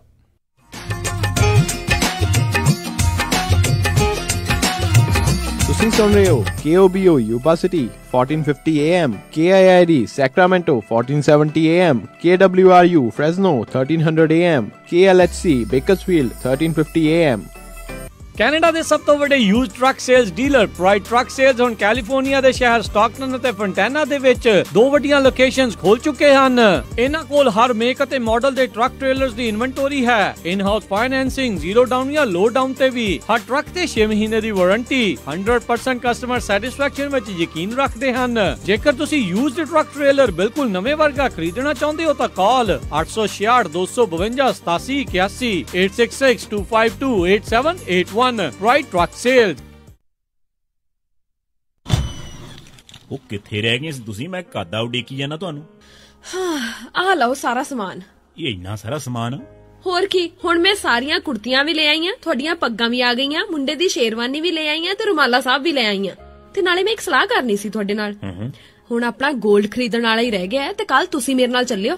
ਕਿੱਥੋਂ ਲੈਣਾ ਉਹ? ਬੱਗਾ ਪੈਲੇਸ ਤੋਂ ਹੀ। ਉਹਨਾਂ ਕੋਲ ਬਹੁਤ ਵਧੀਆ ਵੈਰਾਈਟੀ ਹੈ। ਅੱਛਾ। ਹਾਂ, ਆਪਾਂ ਉੱਥੋਂ ਸੋਨਾ ਵੀ ਖਰੀਦ ਸਕਦੇ ਆਂ ਤੇ ਨਾਲੇ ਜੇ ਕੱਲ ਨੂੰ ਲੋੜ ਪੈ ਜੇ ਤਾਂ ਸੋਨੇ ਦੇ ਬਦਲੇ ਕੈਸ਼ ਵੀ ਲੈ ਸਕਦੇ ਆਂ। ਲਿਆ ਤਾਂ ਬਹੁਤ ਵਧੀਆ। ਬੱਗਾ ਪੈਲੇਸ, ਤੁਹਾਡੀਆਂ ਬਹੁਤ ਸਾਰੀਆਂ ਲੋੜਾਂ ਲਈ ਇੱਕੋ ਥਾਂ। Bagga Palace 6618 Florin Road, Sacramento. ਹੋਰ ਜਾਣਕਾਰੀ ਲਈ ਰੋਹਿਤ ਜੀ ਨੂੰ ਕਾਲ ਕਰੋ 9163931872 916 393 1872। ਮੁਸੀਬਤਾਂ ਕਦੇ ਵੀ ਦੱਸ ਕੇ ਨਹੀਂ ਆਉਂਦੀਆਂ, ਇਸ ਲਈ ਖਾਲਸਾ ਇੰਸ਼ੋਰੈਂਸ ਏਜੰਸੀ ਦੇ ਲਾਈਫ ਇੰਸ਼ੋਰੈਂਸ ਪਲਾਨਸ। ਲਾਈਫ ਦੇ ਵਿੱਚ ਮੁਸੀਬਤਾਂ ਲਈ ਹਮੇਸ਼ਾ ਰਹੋ ਤਿਆਰ। Khalsa insurance agency 408 272 2500। BJ's Gear ਪਿਛਲੇ 28 ਸਾਲਾਂ ਤੋਂ ਸੇਮ ਜਗ੍ਹਾ ਦੇ ਉੱਤੇ 501 ਗਲਾਈਡ ਐਵੀਨਿਊ ਵੈਸਟ ਸੈਕਰਾਮੈਂਟੋ ਵਿਖੇ ਟਰੱਕ ਟ੍ਰੇਲਰ ਦੀ ਰਿਪੇਅਰ ਕਰ ਰਹੇ ਹਨ। ਇਹਨਾਂ ਦੇ ਕੋਲੋਂ 2012 ਦੇ ਵੋਲਵੋ ਟਰੱਕ ਸੇਲ ਤੇ ਲੱਗੇ ਹਨ। ਇਹ ਇੱਕ ਕੰਪਲੀਟ ਗੇਅਰ ਸ਼ਾਪ ਹੈ। ਹਰ ਤਰ੍ਹਾਂ ਦੀ ਟਰਾਂਸਮਿਸ਼ਨ 5 ਸਪੀਡ ਤੋਂ 18 ਸਪੀਡ ਰੀਬਿਲਡ ਲੈ ਸਕਦੇ ਹੋ। ਰੌਕਵੈਲ ਈਟਨ ਸਪਾਈਸਰ ਦੇ ਰੀਅਰ ਐਂਡ ਰੀਬਿਲਡ ਵੀ ਮਿਲਦੇ ਹਨ। ਹਰ ਤਰ੍ਹਾਂ ਦਾ ਯੂਜ਼ਡ ਟਰੱਕ ਪਾਰਟ ਇਹਨਾਂ ਦੇ ਕੋਲ ਮੌਜੂਦ ਹੈ। Engine, radiator, hood, differential, slider, drive line, axle shaft, fuel tank, ਇਹ ਹਰ ਇੱਕ ਚੀਜ਼ ਇਹਨਾਂ ਦੇ ਕੋਲੋਂ ਤੁਸੀਂ ਲੈ ਸਕਦੇ ਹੋ ਤੇ ਹਮੇਸ਼ਾ ਸਟਾਕ ਦੇ ਵਿੱਚ ਹੁੰਦੀ ਹੈ। ਤੁਸੀਂ ਵੀ ਟਰੱਕ ਜਾਂ ਟ੍ਰੇਲਰ ਦਾ ਕੋਈ ਪਾਰਟ ਲੈਣਾ ਹੈ ਤਾਂ ਹਮੇਸ਼ਾ ਯਾਦ ਰੱਖੋ ਵੈਸਟ ਸੈਕਰਾਮੈਂਟੋ ਵਾਲੇ BJ's Gears, ਨੰਬਰ 916 372 3518 916 372 3518। ਸੈਕਰਾਮੈਂਟੋ ਅਤੇ ਉਸਦੇ ਨਜ਼ਦੀਕੀ ਇਲਾਕਿਆਂ ਦੇ ਵਿੱਚ 24 ਆਵਰ ਟੋਇੰਗ ਅਵੇਲੇਬਲ। ਇਸ ਮਹੀਨੇ ਦੇ ਸਪੈਸ਼ਲ ਕਿਸੇ ਵੀ ਤਰ੍ਹਾਂ ਦੀ ਟਰਾਂਸਮਿਸ਼ਨ $250 ਪਲੱਸ ਟੈਕਸ। ਗੁਰੀ, ਅੱਜ ਮੇਰਾ ਘਰੇ ਖਾਣਾ ਖਾਣ ਨੂੰ ਬਿਲਕੁਲ ਦਿਲ ਨਹੀਂ ਕਰ ਰਿਹਾ। ਚੱਲ ਫਿਰ ਕਿਤੋਂ ਬਾਹਰੋਂ ਖਾਣਾ ਖਾ ਆਉਨੇ ਆ। ਮੇਰਾ ਅੱਜ ਚਾਟ ਖਾਣ ਨੂੰ ਦਿਲ ਕਰਦਾ ਹੈ, ਨਾਲੇ ਛੋਲੇ ਭਟੂਰੇ। ਦੱਸ ਫਿਰ ਕਿੱਥੇ ਖਾਣਾ ਖਾਣ ਜਾਣਾ? ਆਪਾਂ ਚੱਲਦੇ ਆ ਬੰਬੇ ਕੁਜ਼ੀਨ ਅਤੇ ਇੰਡੀਅਨ ਸਵੀਟਸ ਤੇ। ਬੰਬੇ ਕੁਜ਼ੀਨ ਅਤੇ ਇੰਡੀਅਨ ਸਵੀਟਸ, ਜਿੱਥੇ ਕਿ ਤੁਸੀਂ ਵੈਜ, ਨਾਨ ਵੈਜ ਖਾਣਾ ਵੀ ਖਾ ਸਕਦੇ ਹੋ, ਛੋਲੇ ਭਟੂਰੇ ਵੀ ਖਾ ਸਕਦੇ ਹੋ ਤੇ ਖਾ ਸਕਦੇ ਹੋ ਹਰ ਇੱਕ ਤਰ੍ਹਾਂ ਦੀ ਚਾਟ। ਅਤੇ ਵਿਆਹ ਸ਼ਾਦੀ ਵਾਸਤੇ ਭਾਜੀ ਵੀ ਬਣਾਉਂਦੇ ਹਨ। 50 ਬੰਦਿਆਂ ਦੇ ਬੈਠ ਕੇ ਖਾਣ ਦੀ ਜਗ੍ਹਾ ਵੀ ਹੈ ਅਤੇ ਫੂਡ ਨੂੰ ਟੂ ਗੋ ਵੀ ਕਰ ਸਕਦੇ ਹੋ। ਤੇ ਆਉਂਦੇ ਆਪਾਂ ਮੰਮੀ ਹੁਣਾਂ ਵਾਸਤੇ ਮਠਿਆਈਆਂ ਵੀ ਲੈ ਆਵਾਂਗੇ। ਬੰਬੇ ਕੁਜ਼ੀਨ ਅਤੇ ਇੰਡੀਅਨ ਸਵੀਟਸ, 7452 ਫੁੱਟਹਿਲ ਬੁਲੇਵਾਰਡ, ਰੋਜ਼ਵਿਲ। ਅਤੇ ਇਹਨਾਂ ਦੀ ਨਵੀਂ ਬ੍ਰਾਂਚ 1013 ਰੈਲੀਸ ਸਟਰੀਟ, ਫੋਲਸਮ ਦੀ ਗ੍ਰੈਂਡ ਓਪਨਿੰਗ ਵੀ ਹੋ ਚੁੱਕੀ ਹੈ। ਵਧੇਰੇ ਜਾਣਕਾਰੀ ਲਈ ਗੱਲ ਕਰ ਸਕਦੇ ਹੋ 2482284580 248 228 4580। ਅਤੇ ਇਹਨਾਂ ਨੂੰ ਕਿਚਨ ਵਿੱਚ ਹੈਲਪਰ ਦੀ ਵੀ ਜ਼ਰੂਰਤ ਹੈ। ਚੱਲ ਫਿਰ ਚੱਲੀਏ Bombay cuisine and Indian sweets ਤੇ। ਥੈਂਕਸਗਿਵਿੰਗ ਤੇ ਬਲੈਕ ਫਰਾਈਡੇ ਤੇ ਚੀਨਾ ਜੁਐਲਰਸ ਦੀ ਧਮਾਕਾ ਸੇਲ 22 ਅਤੇ 23 ਨਵੰਬਰ ਨੂੰ ਮਿਸ ਨਾ ਕਰ ਦੇਣਾ। ਸਵੇਰੇ 9 ਵਜੇ ਤੋਂ ਸ਼ਾਮ 6 ਵਜੇ ਤੱਕ 22 ਕੈਰਟ ਸੋਨੇ ਦੀ ਜੁਐਲਰੀ ਸੇਲ ਪ੍ਰਾਈਸ ਤੇ, ਇੰਡੀਆ ਤੋਂ ਘੱਟ ਰੇਟ ਦੀ ਗਾਰੰਟੀ। ਡਾਇਮੰਡ ਜੁਐਲਰੀ ਤੇ 50 ਤੋਂ 70% ਆਫ ਤੇ ਦੋਨੋਂ ਦਿਨ ਪਹਿਲੇ 50 ਕਸਟਮਰਸ ਦੇ ਲਈ ਲੱਕੀ ਡਰਾ, ਜਿਸ ਵਿੱਚ 10 ਕਸਟਮਰਸ ਨੂੰ ਡਾਇਮੰਡ ਰਿੰਗ ਅਤੇ 20 ਕਸਟਮਰ ਲਈ 골ਡ ਆਈਟਮ ਤੇ ਬਾਕੀ 70 ਜਾਣਿਆਂ ਲਈ ਸਪੈਸ਼ਲ ਗਿਫਟ। ਆਪਣੇ ਪੁਰਾਣੇ ਗਹਿਣੇ ਲੈ ਆਓ ਤੇ ਬਿਨਾਂ ਕੋਈ ਕਾਟ ਕੱਟੇ ਨਵੇਂ ਗਹਿਣੇ ਬਦਲ ਕੇ ਲੈ ਜਾਓ। ਸਵਿਸ ਮੇਡ 골ਡ ਬਿਸਕਟ, 골ਡ ਦੇ ਰੇਟ ਨਾਲ ਸਿਰਫ $15 ਹੋਰ ਦੇ ਕੇ ਖਰੀਦੋ। $500 ਦੇ ਡਾਇਮੰਡ ਜਾਂ $2500 ਦੇ 골ਡ ਖਰੀਦਣ ਵਾਲੇ ਜਿੱਤ ਸਕਦੇ ਹਨ ਬਿਲਕੁਲ ਨਵੀਂ ਗੱਡੀ ਫੋਰਡ ਫੀਐਸਟਾ। ਇਹ ਆਫਰ ਚੀਨਾ ਜੁਐਲਰਸ ਦੇ ਵੱਲੋਂ ਇੰਦਰਜੀਤ ਚੀਨਾ ਜੀ ਦੇ ਰਹੇ ਨੇ, ਸੋ ਪਹੁੰਚਿਓ ਜ਼ਰੂਰ 22-23 ਨਵੰਬਰ ਨੂੰ ਸਵੇਰੇ 9 ਤੋਂ ਸ਼ਾਮ 6 ਵਜੇ ਤੱਕ। ਚੀਨਾ ਜੁਐਲਰਸ 7454 ਸਟਾਕਟਨ ਬੁਲੇਵਾਰਡ ਸਵੀਟ ਏ ਸੈਕਰਾਮੈਂਟੋ। ਕਾਲ 9169563094 916-956-3094। ਹਾਂ ਯਾਦ ਕਰਵਾ ਦਈਏ, ਥੈਂਕਸਗਿਵਿੰਗ ਤੇ ਬੈਂਕ ਬੰਦ ਹੁੰਦੇ ਨੇ, ਕੈਸ਼ ਪਹਿਲਾਂ ਹੀ ਕਢਾ ਲਿਓ। ਆਪਣੇ ਬਿਜ਼ਨਸ ਤੇ ਕੰਮਕਾਰ ਨੂੰ ਹੋਰ ਵਧਾਓ। ਪੰਜਾਬੀ ਰੇਡੀਓ USA ਤੇ ਆਪਣੀ ਐਡ ਚਲਾਓ। ਨਵੇਂ ਕਸਟਮਰਸ ਲਈ ਖਾਸ ਪ੍ਰਮੋਸ਼ਨਲ ਆਫਰਸ ਜੋ ਦਿੰਦੇ ਨੇ ਤੁਹਾਨੂੰ ਤੁਹਾਡੇ ਡਾਲਰ ਦਾ ਜ਼ਿਆਦਾ ਮੁੱਲ। ਵਧੇਰੇ ਜਾਣਕਾਰੀ ਲਈ ਕਾਲ ਕਰੋ 4082725200 408-272-5200। ਪੰਜਾਬੀ ਰੇਡੀਓ USA ਸੁਣ ਰਹੇ ਸਾਰੇ ਹੀ ਮਾਣਯੋਗ ਅਤੇ ਸਤਿਕਾਰ ਸਰੋਤਿਆਂ ਨੂੰ ਇੱਕ ਵਾਰੀ ਫੇਰ ਨਿੱਘੀ ਜੀ ਆਇਆਂ ਨੂੰ ਸਭ ਦਾ ਸਵਾਗਤ ਹੈ। ਹਰਜੋਤ ਸਿੰਘ ਜੀ, ਜੀ ਆਇਆਂ ਨੂੰ ਸਵਾਗਤ ਹੈ ਜੀ। ਧੰਨਵਾਦ ਜੀ ਸਾਰੇ ਸਰੋਤਿਆਂ ਨੂੰ ਇੱਕ ਵਾਰੀ ਫੇਰ ਜੀ ਆਇਆਂ ਨੂੰ ਤੇ ਬਹੁਤ ਹੀ ਪਿਆਰ ਤੇ ਸਤਿਕਾਰ ਭਰੀ ਸਤਿ ਸ੍ਰੀ ਅਕਾਲ। ਤੇ ਜਿੱਦਾਂ ਆਪਾਂ ਪ੍ਰੋਗਰਾਮ ਦੇ ਸ਼ੁਰੂ ਦੇ ਵਿੱਚ ਵੀ ਦੱਸਿਆ ਸੀਗਾ ਵੀ ਸਾਰੇ ਜਣੇ ਜਾਣਦੇ ਆ ਵੀ ਇਹ ਉਹ ਦਿਨ ਚੱਲ ਰਹੇ ਆ ਵੀ ਜਦੋਂ ਨਵੰਬਰ 84 ਦੇ ਵਿੱਚ ਸਿੱਖਾਂ ਦੇ ਉੱਤੇ ਘੋਰ ਅਤਿਆਚਾਰ, ਉਹਨਾਂ ਦਾ ਕਤਲੇਆਮ ਜਿਹੜਾ ਆ ਉਹ ਕੀਤਾ ਗਿਆ। ਸਿਰਫ ਇੱਕ ਸਿੱਖ ਦਿੱਖ ਹੋਣ ਕਰਕੇ ਉਦੋਂ ਲੋਕਾਂ ਨੂੰ ਘਰਾਂ ਦੇ ਵਿੱਚੋਂ ਕੱਢ ਕੇ ਘਰਾਂ ਦੀ ਨਿਸ਼ਾਨਦੇਹੀ ਕਰਕੇ ਉੱਥੇ ਉਹਨਾਂ ਨੂੰ ਜਿਹੜਾ ਮਾਰ ਮੁਕਾਇਆ ਗਿਆ। ਬਹੁਤ ਹੀ ਜਿਹੜਾ ਘਿਨਾਉਣਾ ਕੰਮ ਉੱਥੇ ਹੋਇਆ। ਉਦੋਂ ਇਹ ਅੱਗ ਕਹਿੰਦੇ ਆ ਦਿੱਲੀ ਦੇ ਵਿੱਚੋਂ ਜਿਹੜੀ ਸ਼ੁਰੂ ਹੋਈ ਤੇ ਫੈਲਦੀ ਪੂਰੇ ਜਿਹੜੇ ਆ ਭਾਰਤ ਦੇ ਵਿੱਚ ਜਿਹੜੀ ਆ ਉਹ ਦੇਖੀ ਗਈ। ਸ਼ਾਇਦ ਹੀ ਕੋਈ ਸੂਬਾ ਜਿਹੜਾ ਆ ਸ਼ਾਇਦ ਉੱਥੇ ਉਦੋਂ ਇੱਦਾਂ ਬਚਿਆ ਹੋਵੇ ਜਿੱਥੇ ਸਿੱਖਾਂ ਦੇ ਉੱਤੇ ਅਤਿਆਚਾਰ ਜਿਹੜਾ 84 ਦੇ ਵਿੱਚ ਕਤਲੇਆਮ ਜਿਹੜਾ ਉਹ ਨਾ ਹੋਇਆ ਹੋਵੇ। ਅਤੇ ਉਸੇ ਨੂੰ ਦੇਖਦੇ ਹੋਏ ਜਦੋਂ ਸਿੱਖ ਬਾਹਰਲੇ ਮੁਲਕਾਂ ਦੇ ਵਿੱਚ ਗਏ, ਖਾਸ ਕਰਕੇ ਜੇ ਆਪਾਂ ਇੱਥੇ ਅਮਰੀਕਾ ਦੀ, ਕੈਨੇਡਾ ਦੀ ਜਿਹੜੀ ਉਹ ਗੱਲ ਕਰੀਏ ਤਾਂ ਇੱਥੇ ਸਿੱਖਾਂ ਨੇ ਉੱਥੇ ਲਾਮਬੰਦ ਹੋ ਕੇ ਬਹੁਤ ਜਿਹੜੀਆਂ ਸਿਟੀਜ਼ ਦੇ ਵਿੱਚ ਬਹੁਤ ਥਾਵਾਂ ਦੇ ਉੱਤੇ ਜਿਹੜਾ ਆ ਇਸ ਦੇ ਵਿਰੋਧ ਦੇ ਵਿੱਚ ਵੀ ਇਹ ਜਿਹੜਾ ਜੈਨੋਸਾਈਡ ਹੋਇਆ ਆ ਉਸ ਦੀ ਜਿਹੜੇ ਰੈਜ਼ੋਲੂਸ਼ਨ ਪਵਾਏ, ਉਸ ਨੂੰ ਜਿਹੜੀ ਆ ਪ੍ਰੋੜਤਾ ਕਰਾਈ ਵੀ ਹਾਂ ਉੱਥੇ ਭਾਰਤੀ ਹੁਕਮਰਾਨਾਂ ਦੇ ਦੁਆਰਾ ਉਹਨਾਂ ਦੇ ਇਸ਼ਾਰਿਆਂ ਦੇ ਉੱਤੇ ਸਿੱਖਾਂ ਦਾ ਘਾਣ ਹੋਇਆ, ਸਿੱਖਾਂ ਦਾ ਜਿਹੜਾ ਉੱਥੇ ਕਤਲੇਆਮ ਹੋਇਆ ਸੀ। ਸੋ ਉਸੇ ਹੀ ਸਿਲਸਿਲੇ ਦੇ ਵਿੱਚ ਗੱਲਬਾਤ ਕਰਨ ਦੇ ਲਈ ਅੱਜ ਆਪਣੇ ਨਾਲ ਜਿਹੜੇ ਆ ਉਹ ਇਸ ਟਾਈਮ ਜੁੜੇ ਹੋਏ ਨੇ ਜਕਾਰਾ ਮੂਵਮੈਂਟ ਦੇ ਜਿਹੜੇ ਆ ਕੋ ਫਾਊਂਡਰ ਨੈਨਦੀਪ ਸਿੰਘ ਤੇ ਨਾਲ ਹੀ ਕਰਮਨ ਸਿਟੀ ਦੇ ਕਾਉਂਸਲ ਸਾਬਕਾ ਕਾਉਂਸਲ ਮੈਂਬਰ ਬਿਲ ਨਿੱਜਰ। ਸੋ ਦੋਨਾਂ ਦਾ ਹੀ ਸਵਾਗਤ ਕਰਦੇ ਹਾਂ। ਨੈਨਦੀਪ ਜੀ, ਬਿਲ ਨਿੱਜਰ ਜੀ, ਨਿੱਘੀ ਜੀ ਆਇਆਂ ਨੂੰ ਪਿਆਰ ਭਰੀ ਸਤਿ ਸ਼੍ਰੀ ਅਕਾਲ ਜੀ। ਹਾਂਜੀ, ਵਾਹਿਗੁਰੂ ਜੀ ਕਾ ਖਾਲਸਾ, ਵਾਹਿਗੁਰੂ ਜੀ ਕੀ ਫਤਿਹ ਜੀ। ਜੀ ਸੋ ਜੇ ਆਪਾਂ ਸ਼ੁਰੂਆਤ ਨੈਨਦੀਪ ਤੁਹਾਡੇ ਨਾਲ ਕਰੀਏ, ਜਕਾਰਾ ਮੂਵਮੈਂਟ ਦਾ ਬੜਾ ਅਹਿਮ ਯੋਗਦਾਨ ਰਿਹਾ ਅਜਿਹੇ ਜਿਹੜੇ ਰੈਜ਼ੋਲੂਸ਼ਨ ਲਿਆਉਣ ਦੇ ਵਿੱਚ, ਅਜਿਹੀਆਂ ਗੱਲਾਂ ਨੂੰ ਜਿਹੜਾ ਮੂਹਰੇ ਲਿਆਉਣ ਦੇ ਵਿੱਚ। ਸੋ ਪਲੀਜ਼ ਤੁਸੀਂ ਉਸ ਦੇ ਬਾਰੇ ਜਿਹੜੀ ਸਾਨੂੰ ਜਾਣਕਾਰੀ ਦਿਓ। ਐਕਚੁਅਲੀ ਇਸ ਮੁੱਦੇ ਜਿਹੜੀ ਸ਼ੁਰੂਆਤ ਕੀਤੀ ਸੀ ਇਸ ਮੁੱਦੇ ਨੂੰ ਜਿਹੜੀ ਅਸੀਂ ਪ੍ਰੋਕਲੇਮੇਸ਼ਨਸ ਜਾਂ ਰੈਜ਼ੋਲੂਸ਼ਨਸ ਜਿਹੜੇ ਪਾਸ ਕਰ ਰਹੇ ਨੇ, ਇਹ ਐਕਚੁਅਲੀ ਹੋਰ ਗਰੁੱਪਸ ਨੇ ਸ਼ੁਰੂ ਕੀਤਾ ਸੀ, ਜਿੱਦਾਂ like Sikhs for justice. Actually ਬਿਲ ਨਿੱਜਰ ਵੀ ਇਸ ਮੁੱਦਾ ਕਾਫੀ ਇਨਵੋਲਵ ਸੀ ਇੱਥੇ ਫ੍ਰੈਸਨੋ ਦੇ ਵਿੱਚ।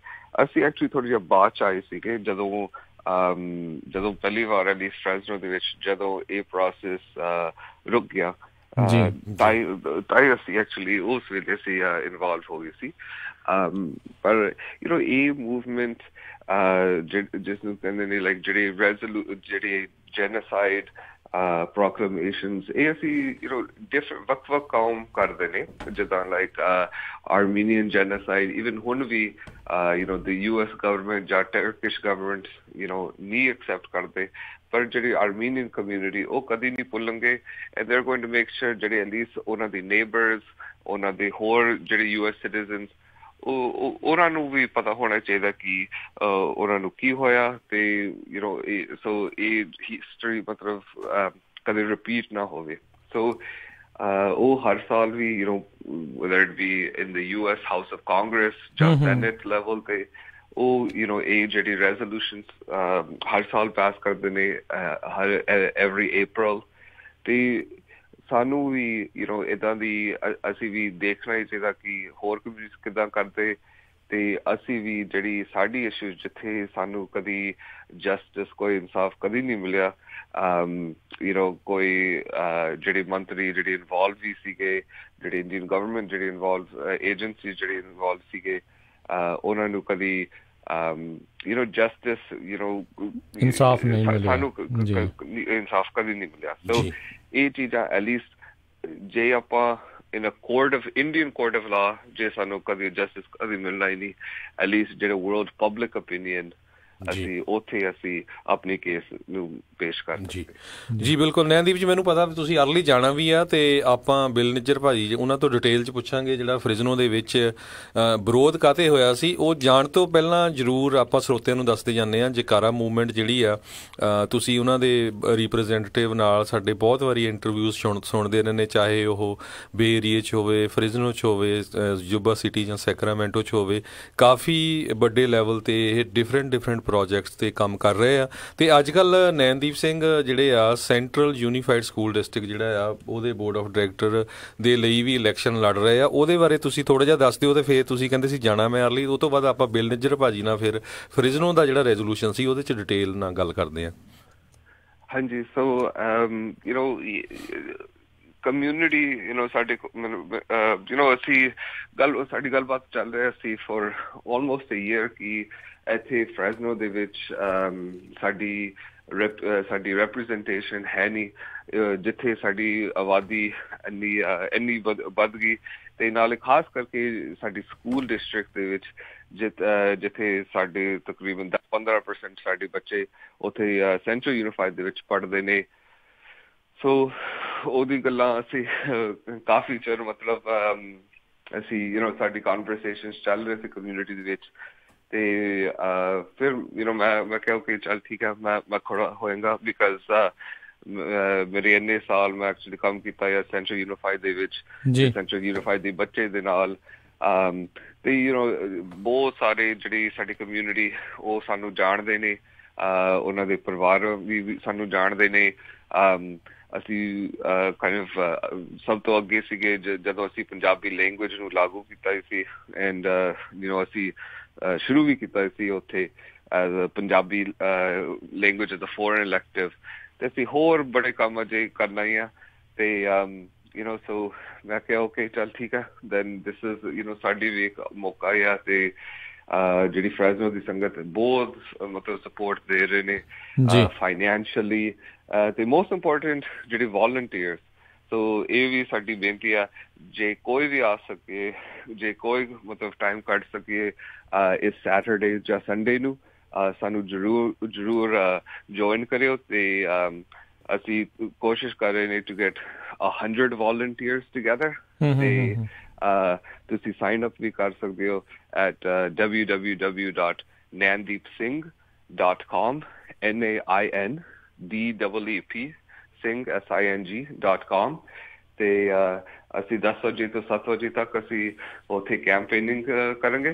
ਤੇ ਕਿਰਪਾ ਕਰਕੇ ਆਪਣੇ ਬਜ਼ੁਰਗ, ਆਪਣੇ ਬੱਚੇ, ਆਪਣੀ ਫੈਮਲੀਜ਼ ਜ਼ਰੂਰ ਸਾਰੇ ਪਹੁੰਚੋ ਤੇ ਹੈਲਪ ਇਨ ਦਿਸ ਹਿਸਟੋਰਿਕ ਕੈਂਪੇਨ। ਜੀ ਥੈਂਕ ਯੂ ਨੈਨਦੀਪ, ਥੈਂਕ ਯੂ। ਤੇ ਆਪਾਂ ਸਾਡੇ ਨਾਲ ਬਿਲ ਨਿੱਜਰ ਜੁੜੇ ਹੋਏ ਆ, ਆਪਾਂ ਸਰੋਤਿਆਂ ਨੂੰ ਦੱਸਦੇ ਜਾਈਏ ਕਿਉਂਕਿ ਪੂਰੇ USA ਕੈਨੇਡਾ ਦੇ ਸਾਡੇ ਬਹੁਤ ਸਾਰੇ ਲਿਸਨਰਸ ਆ। ਕਰਮਨ ਇੱਕ ਨਿੱਕਾ ਜਿਹਾ ਪਿੰਡ ਆਪਾਂ ਕਹਿ ਸਕਦੇ ਹਾਂ ਫ੍ਰਿਜ਼ਨੋ ਦੇ ਲਾਗੇ ਆ, ਜਿਹਦੀ 13% ਪੰਜਾਬੀ ਪੋਪੂਲੇਸ਼ਨ ਆ। ਉੱਥੇ ਬਿਲ ਨਿੱਜਰ ਰਹਿੰਦੇ ਆ ਤੇ ਕਹਿੰਦੇ ਵੀ USA ਦੇ ਵਿੱਚ ਸਭ ਤੋਂ ਵੱਡੀ ਜਿਹੜੀ ਇੱਕ ਪੰਜਾਬੀ ਕਲੈਕਸ਼ਨ ਦੀ ਜੇ ਕਹਿ ਸਕਦੇ ਹਾਂ ਲਾਇਬ੍ਰੇਰੀ ਆ, ਉਹ ਕਰਮਨ ਦੇ ਵਿੱਚ ਆ। ਸੋ ਜਿੰਨੇ ਵੀ ਸਰੋਤੇ ਜੇ ਕਿਤੇ ਤੁਹਾਨੂੰ ਚਾਂਸ ਮਿਲੇ ਫ੍ਰਿਜ਼ਨੋ ਜਾਣ ਦਾ, ਕਰਮਨ ਦੀ ਉਹ ਲਾਇਬ੍ਰੇਰੀ ਦੇਖ ਕੇ ਜ਼ਰੂਰ ਆਇਓ। ਮੈਂ ਵੀ 2-3 ਵੀਕ ਪਹਿਲਾਂ ਦੇਖ ਕੇ ਆਇਆ।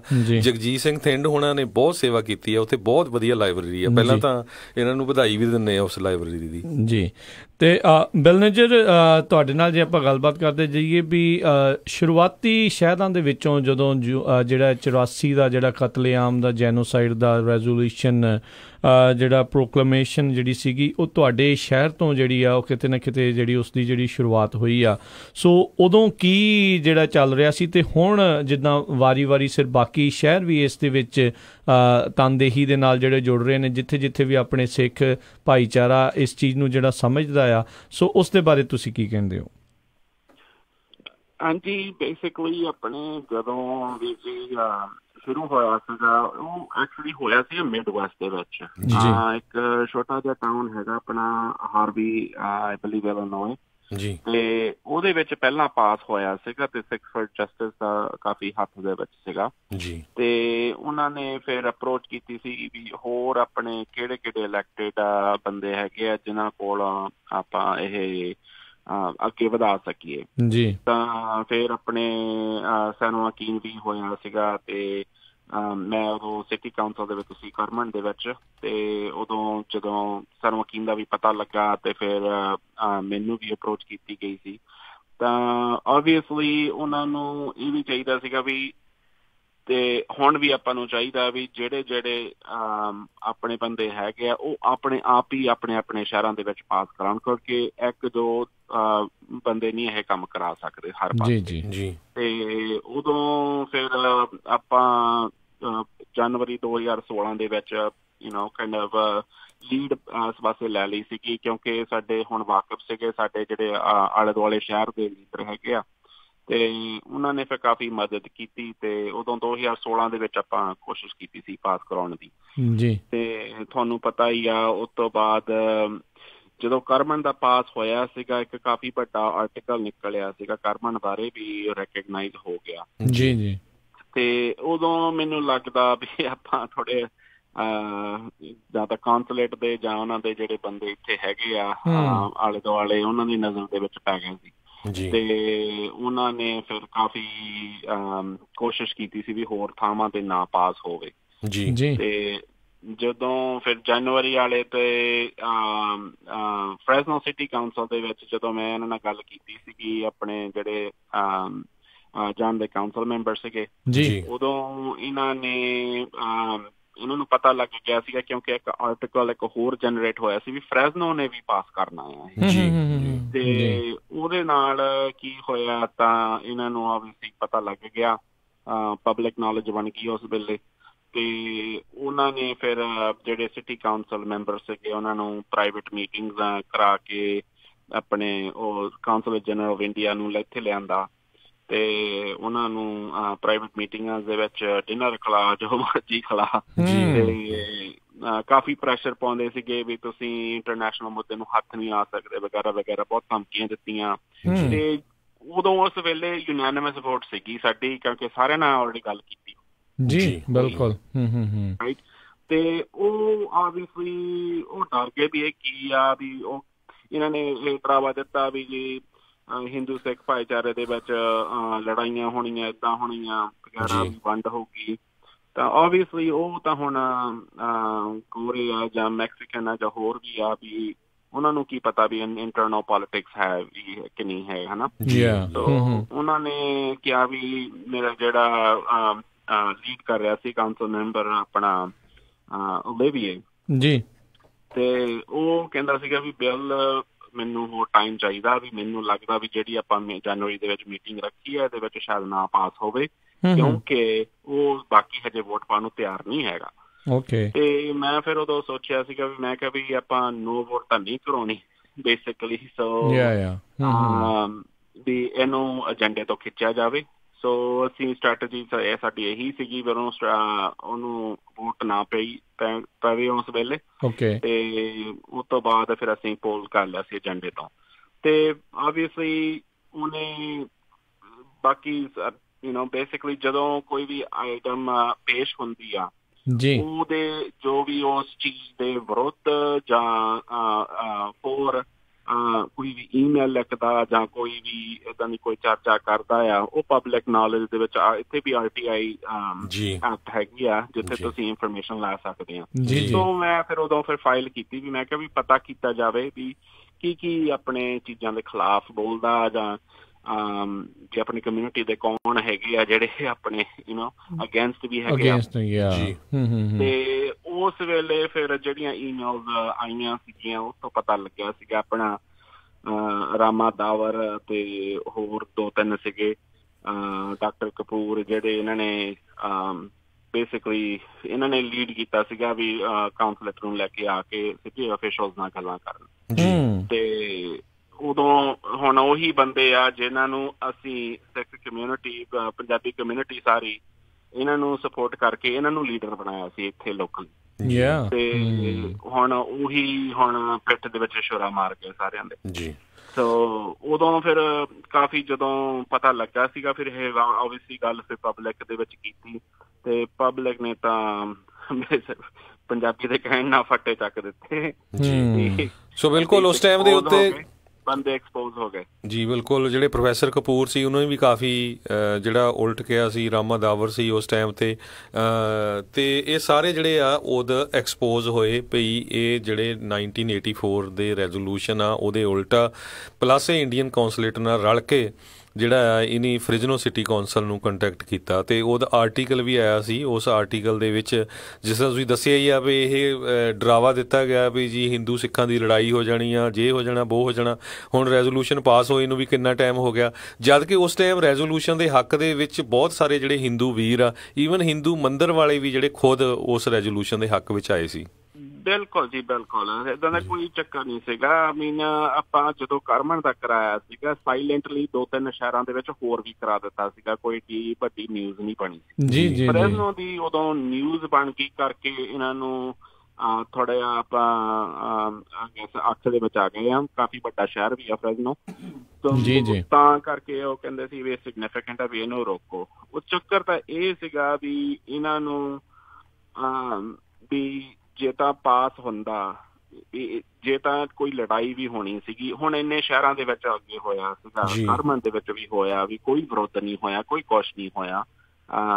ਏਦਾਂ ਦੀ ਕੋਈ ਗੱਲ ਹੀ ਨਹੀਂ। ਨਾਲੇ ਜਿਹੜੇ ਆਪਣੇ ਹਿੰਦੂ ਭਾਈਚਾਰੇ ਦੇ ਬੰਦੇ ਸੀਗੇ ਉਹ ਤਾਂ ਸਾਡੇ ਨਾਲ ਵੀ ਹੈਗੇ ਆ, ਹੁਣ ਵੀ ਹੈਗੇ ਨਾਲ, ਤੇ ਉਹ ਹਜੇ ਵੀ ਕਹਿ ਦਿੰਦੇ ਆ ਵੀ ਜੇ ਹੋਰ ਆਪਾਂ ਕਰਾਉਣੇ ਆ ਤਾਂ ਕਿੱਥੇ ਕਿੱਥੇ ਕਰਾਈਏ। ਏਦਾਂ ਦੀ ਤਾਂ ਗੱਲ ਹੀ ਇਹ ਨਹੀਂ ਹੈ। ਤੇ ਗਵਰਨਮੈਂਟ ਤੇ ਲੋਕਾਂ ਨਾਲ ਅਤਿਆਚਾਰ ਸੀਗਾ ਜਿਹੜਾ। ਨਾਲੇ US ਦੇ ਵਿੱਚ ਤਾਂ ਵਿਲਨੇਜਰ ਜੀ ਜੇ ਕਿਸੇ ਵੀ ਕਮਿਊਨਿਟੀ ਦੇ ਨਾਲ ਜੈਨੋਸਾਈਡ ਹੁੰਦਾ ਉਹ ਰੈਜ਼ੋਲੂਸ਼ਨ ਹੁੰਦੇ। ਤੁਹਾਡੇ ਫ੍ਰਿਜ਼ਨੋ ਦੇ ਵਿੱਚ ਆਰਮੀਨੀਅਨ ਦੀ ਆਪਾਂ ਗੱਲ ਕਰਦੇ ਹਾਂ, ਉਹਨਾਂ ਦੇ ਦੇਖਿਓ ਅਪ੍ਰੈਲ 'ਚ ਕਿੱਡੇ ਵੱਡੇ ਬੋਰਡ ਲੱਗੇ ਹੁੰਦੇ ਹੈਗੇ ਆ ਵੀ US ਕਾਂਗਰਸ ਦੇ ਵਿੱਚ ਜਾ ਕੇ ਉਹਨਾਂ ਦੇ ਜਿਹੜੇ ਰੈਜ਼ੋਲੂਸ਼ਨ ਜਿਹੜੇ ਉਹ ਪਾਸ ਹੁੰਦੇ ਆ ਉਹ ਰੈਕੋਗਨਾਈਜ਼ ਜਿਹੜੇ ਉਹ ਕਰਦੇ ਆ। ਸੋ ਆਈ ਥਿੰਕ ਅਹਿਮ ਗੱਲ ਵਿਲਨੇਜਰ ਜੀ ਇਹਨਾਂ ਸਾਰੇ ਰੈਜ਼ੋਲੂਸ਼ਨਸ ਨੂੰ ਮੇਨ ਲਿਆਉਣ ਦੀ ਆ। ਦੇਖੋ ਆਪਾਂ ਬਾਹਰਲੇ ਮੁਲਕ ਦੇ ਵਿੱਚ ਆ ਕੇ ਇਸ ਨੂੰ ਰਿਕੋਗਨਾਈਜ਼ ਦੱਸਣ ਦੀ ਜਿਹੜੀ ਕੋਸ਼ਿਸ਼ ਕਰ ਰਹੇ ਹਾਂ, ਤਾਂ ਵੀ ਇੱਥੇ ਬਾਹਰ ਆ ਕੇ ਜਿਹੜੇ ਸਟੇਟ ਦੇ ਭਾਰਤੀ ਸਟੇਟ ਦੇ ਜਿਹੜੇ ਏਜੰਟਸ ਆ ਉਹ ਟਰਾਈ ਕਰ ਰਹੇ ਆ ਵੀ ਇਹ ਚੀਜ਼ਾਂ ਜਿਹੜੇ ਸਿੱਖ ਆਪਣੇ ਆਪ ਦੇ ਬਾਰੇ ਜਿਹੜੇ ਉਹ ਦੱਸ ਨਾ ਸਕਣ। ਸੋ ਆਈ ਥਿੰਕ ਸਿੱਖਾਂ ਨੂੰ ਇਸ ਚੀਜ਼ ਤੋਂ ਜਿਹੜੀ ਇੰਡੀਅਨ ਸਟੇਟ ਦੀ ਇਸ ਜਿਹੜੀ ਰਣਨੀਤੀ ਆ ਉਸ ਤੋਂ ਵਾਕਫ ਹੋਣ ਦੀ ਜਿਹੜੀ ਜ਼ਰੂਰਤ ਆ, ਅਤੇ ਨਾਲ ਅਜਿਹੇ ਲੋਕਾਂ ਤੋਂ ਜਿਹੜੇ ਉਹ ਬਚਣ ਦੀ ਵੀ ਜ਼ਰੂਰਤ ਆ ਜਿਹੜੇ ਭਾਰਤੀ ਸਟੇਟ ਦੇ ਹੱਥਾਂ ਦੇ ਵਿੱਚ ਕਿਤੇ ਨਾ ਕਿਤੇ ਜਿਹੜੇ ਆ ਉਹ ਖੇਡਦੇ ਵੀ ਆ। ਸੋ ਇਹ ਵੀ ਵਿਲਨੇਜਰ ਜੀ ਜ਼ਰੂਰ ਦੱਸੋ ਵੀ ਇਹ ਰੈਕੋਗਨਾਈਜੇਸ਼ਨ ਜਿਹੜੀ ਆ ਕਿਉਂ ਇੰਨੀ ਅਹਿਮ ਆ, ਕਿਉਂ ਇੰਨੀ ਜ਼ਰੂਰੀ ਆ, ਖਾਸ ਕਰਕੇ ਬਾਹਰਲੇ ਮੁਲਕਾਂ ਵਿੱਚ ਆ ਕੇ ਵੀ। ਦੇਖੋ ਜੀ ਵੀਰ ਜੀ, ਇਹਨਾਂ ਦਾ ਚੱਕਰ ਇਹ ਆ ਨਾ, ਜਦੋਂ ਵੀ ਕੋਈ ਇੱਦਾਂ ਦੇ ਹਾਦਸੇ ਹੁੰਦੇ ਆ ਜੀ, ਹੁਣ ਤੱਕ ਜੋ ਵੀ ਆਪਣੀ ਹਿਸਟੋਰੀਕਲ ਚੀਜ਼ਾਂ ਹੋਈਆਂ ਆ, ਆਪਣੇ ਕਮਿਊਨਿਟੀ ਦੇ ਖਿਲਾਫ ਵੀ ਹੋਈਆਂ ਜਾਂ ਉੱਦਾਂ ਆਪਣੇ ਗੁਰੂਆਂ ਤੱਕ, ਬਾਣੀ ਤੱਕ ਜੋ ਵੀ ਇਹਨਾਂ ਨੇ ਛੇੜਛਾੜ ਕਰਨ ਦੀ ਕੋਸ਼ਿਸ਼ ਕਰਦੇ ਆ ਜੀ, ਇਹ ਓਬਵੀਅਸਲੀ ਇਹ ਰੀਰਾਈਟ ਕਰਨ ਦੀ ਕੋਸ਼ਿਸ਼ ਕਰਦੇ ਵੀ ਹਿਸਟਰੀ ਆਪਣੀ ਜਿਹੜੀ ਪਿਛਲੀ ਹੈਗੀ ਆ ਉਹ ਮਿਟ ਜਾਵੇ ਤੇ ਵੀ ਕਿਸੇ ਨੂੰ ਬਾਹਰ ਨਾ ਪਤਾ ਲੱਗੇ। ਕੋਸ਼ਿਸ਼ ਤਾਂ ਇਹਨਾਂ ਦੀ ਇਹੀ ਆ। ਹੁਣ ਆਪਣੀ ਕਮਿਊਨਿਟੀ ਵੀ ਬਹੁਤ, ਮੈਂ ਕਹਿ ਦਿੰਦਾ ਕਈ ਵਾਰੀ ਲੇਜ਼ੀ ਬਣ ਜਾਂਦੇ ਆਪਾਂ, ਸੋਚ ਲੈਂਦੇ ਆ ਵੀ ਚਲੋ ਆਪਣੇ ਕੰਮਾਂ ਦੇ ਵਿੱਚ ਬਿਜ਼ੀ ਆ ਤਾਂ ਕੀ ਕਰਨਾ ਇਹਨਾਂ ਚੀਜ਼ਾਂ ਨਾਲ ਜੀ। ਹੁਣ ਤੱਕ ਆਪਾਂ 34 ਸਾਲ ਹੋ ਗਏ, ਆਪਾਂ ਨੂੰ ਕੋਈ ਵੀ ਜਸਟਿਸ ਨਹੀਂ ਮਿਲਿਆ ਇਸ ਚੀਜ਼ ਦਾ ਜੀ। ਬੰਦੇ ਵੀ ਪਤਾ ਕੌਣ ਹੈਗੇ ਆ, ਸਾਰਾ ਕੁਛ ਹੀ ਪਤਾ ਆ, ਕਿਸੇ ਨੂੰ ਸਜ਼ਾ ਨਹੀਂ, ਕੋਈ ਕੁਛ ਨਹੀਂ, ਉੱਦਾਂ ਹੀ ਆਮ ਉਹ ਫੇਰ ਆ ਜਾਂਦੇ ਮੋਹਰੇ।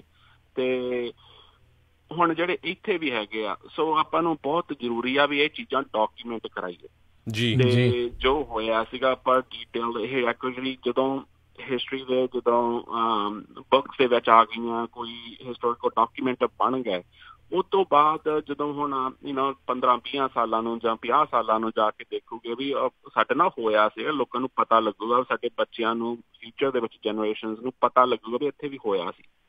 ਤੇ ਇਹ ਬਹੁਤ ਜ਼ਰੂਰੀ ਆ ਵੀ ਇਹ ਰੈਕਗਨਾਈਜ਼ ਕਰਾਉਣ ਦੀ ਲੋੜ ਹੈ।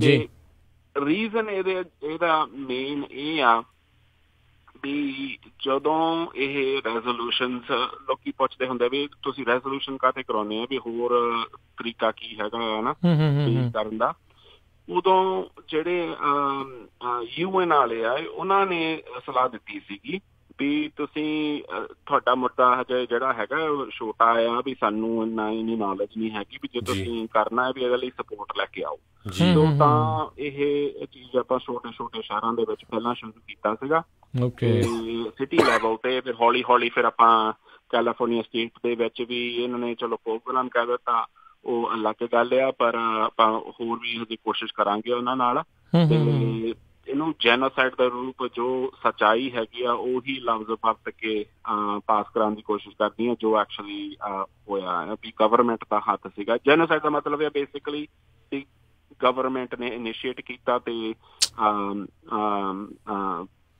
ਗਵਰਨਮੈਂਟ ਟੋਟਲੀ ਇਨਵੋਲਵ ਸੀ, ਜਿੱਦਾਂ ਕਤਲੇਆਮ ਚ। ਈਵਨ ਇੰਡੀਆ ਦਾ ਜਿਹੜਾ ਬੇਸਿਕਲੀ ਹਥਿਆਰ ਉਹਨਾਂ ਨੇ ਦਿੱਤੇ, ਇਨਸਾਈਟ ਕੀਤਾ ਮੌਬ ਨੂੰ, ਇਨਸਾਈਟ ਇਹਨਾਂ ਕੀਤਾ ਗਿਆ। ਬਿਲਕੁਲ ਬਿਲਕੁਲ। ਈਵਨ ਇੰਡੀਆ ਦਾ ਦੇਖੋ ਵੀ ਬਾਹਰ ਦੇ ਏਜੰਟ ਰਾਜਕਰਮਵੀਰ ਸਿੰਘ ਜੀ ਕਿੱਦਾਂ ਵੀ ਤੜਫਦੇ ਆ, ਮੈਂ ਹੈਰਾਨ ਆ। ਇੰਡੀਆ ਦਾ ਜਿਹੜਾ ਹੁਣ ਦਾ ਹੋਮ ਮਿਨਿਸਟਰ ਆ ਬੀਜੇਪੀ ਸਰਕਾਰ ਦਾ, ਉਹ ਤਾਂ ਖੁਦ ਕਹਿ ਰਿਹਾ ਵੀ ਸਿੱਖਾਂ ਦਾ ਜੈਨੋਸਾਈਡ ਹੋਇਆ, ਉਹ ਮੰਨ ਚੁੱਕਾ। ਫਿਰ ਬਾਹਰ ਜਿਹੜੇ ਕਈ ਉਹਨਾਂ ਦੇ ਚਮਚੇ ਬੈਠੇ, ਇਹਨਾਂ ਨੂੰ ਪਤਾ ਨਹੀਂ ਕਾਹਦੇ ਦਰਦ ਹੁੰਦੀ ਆ।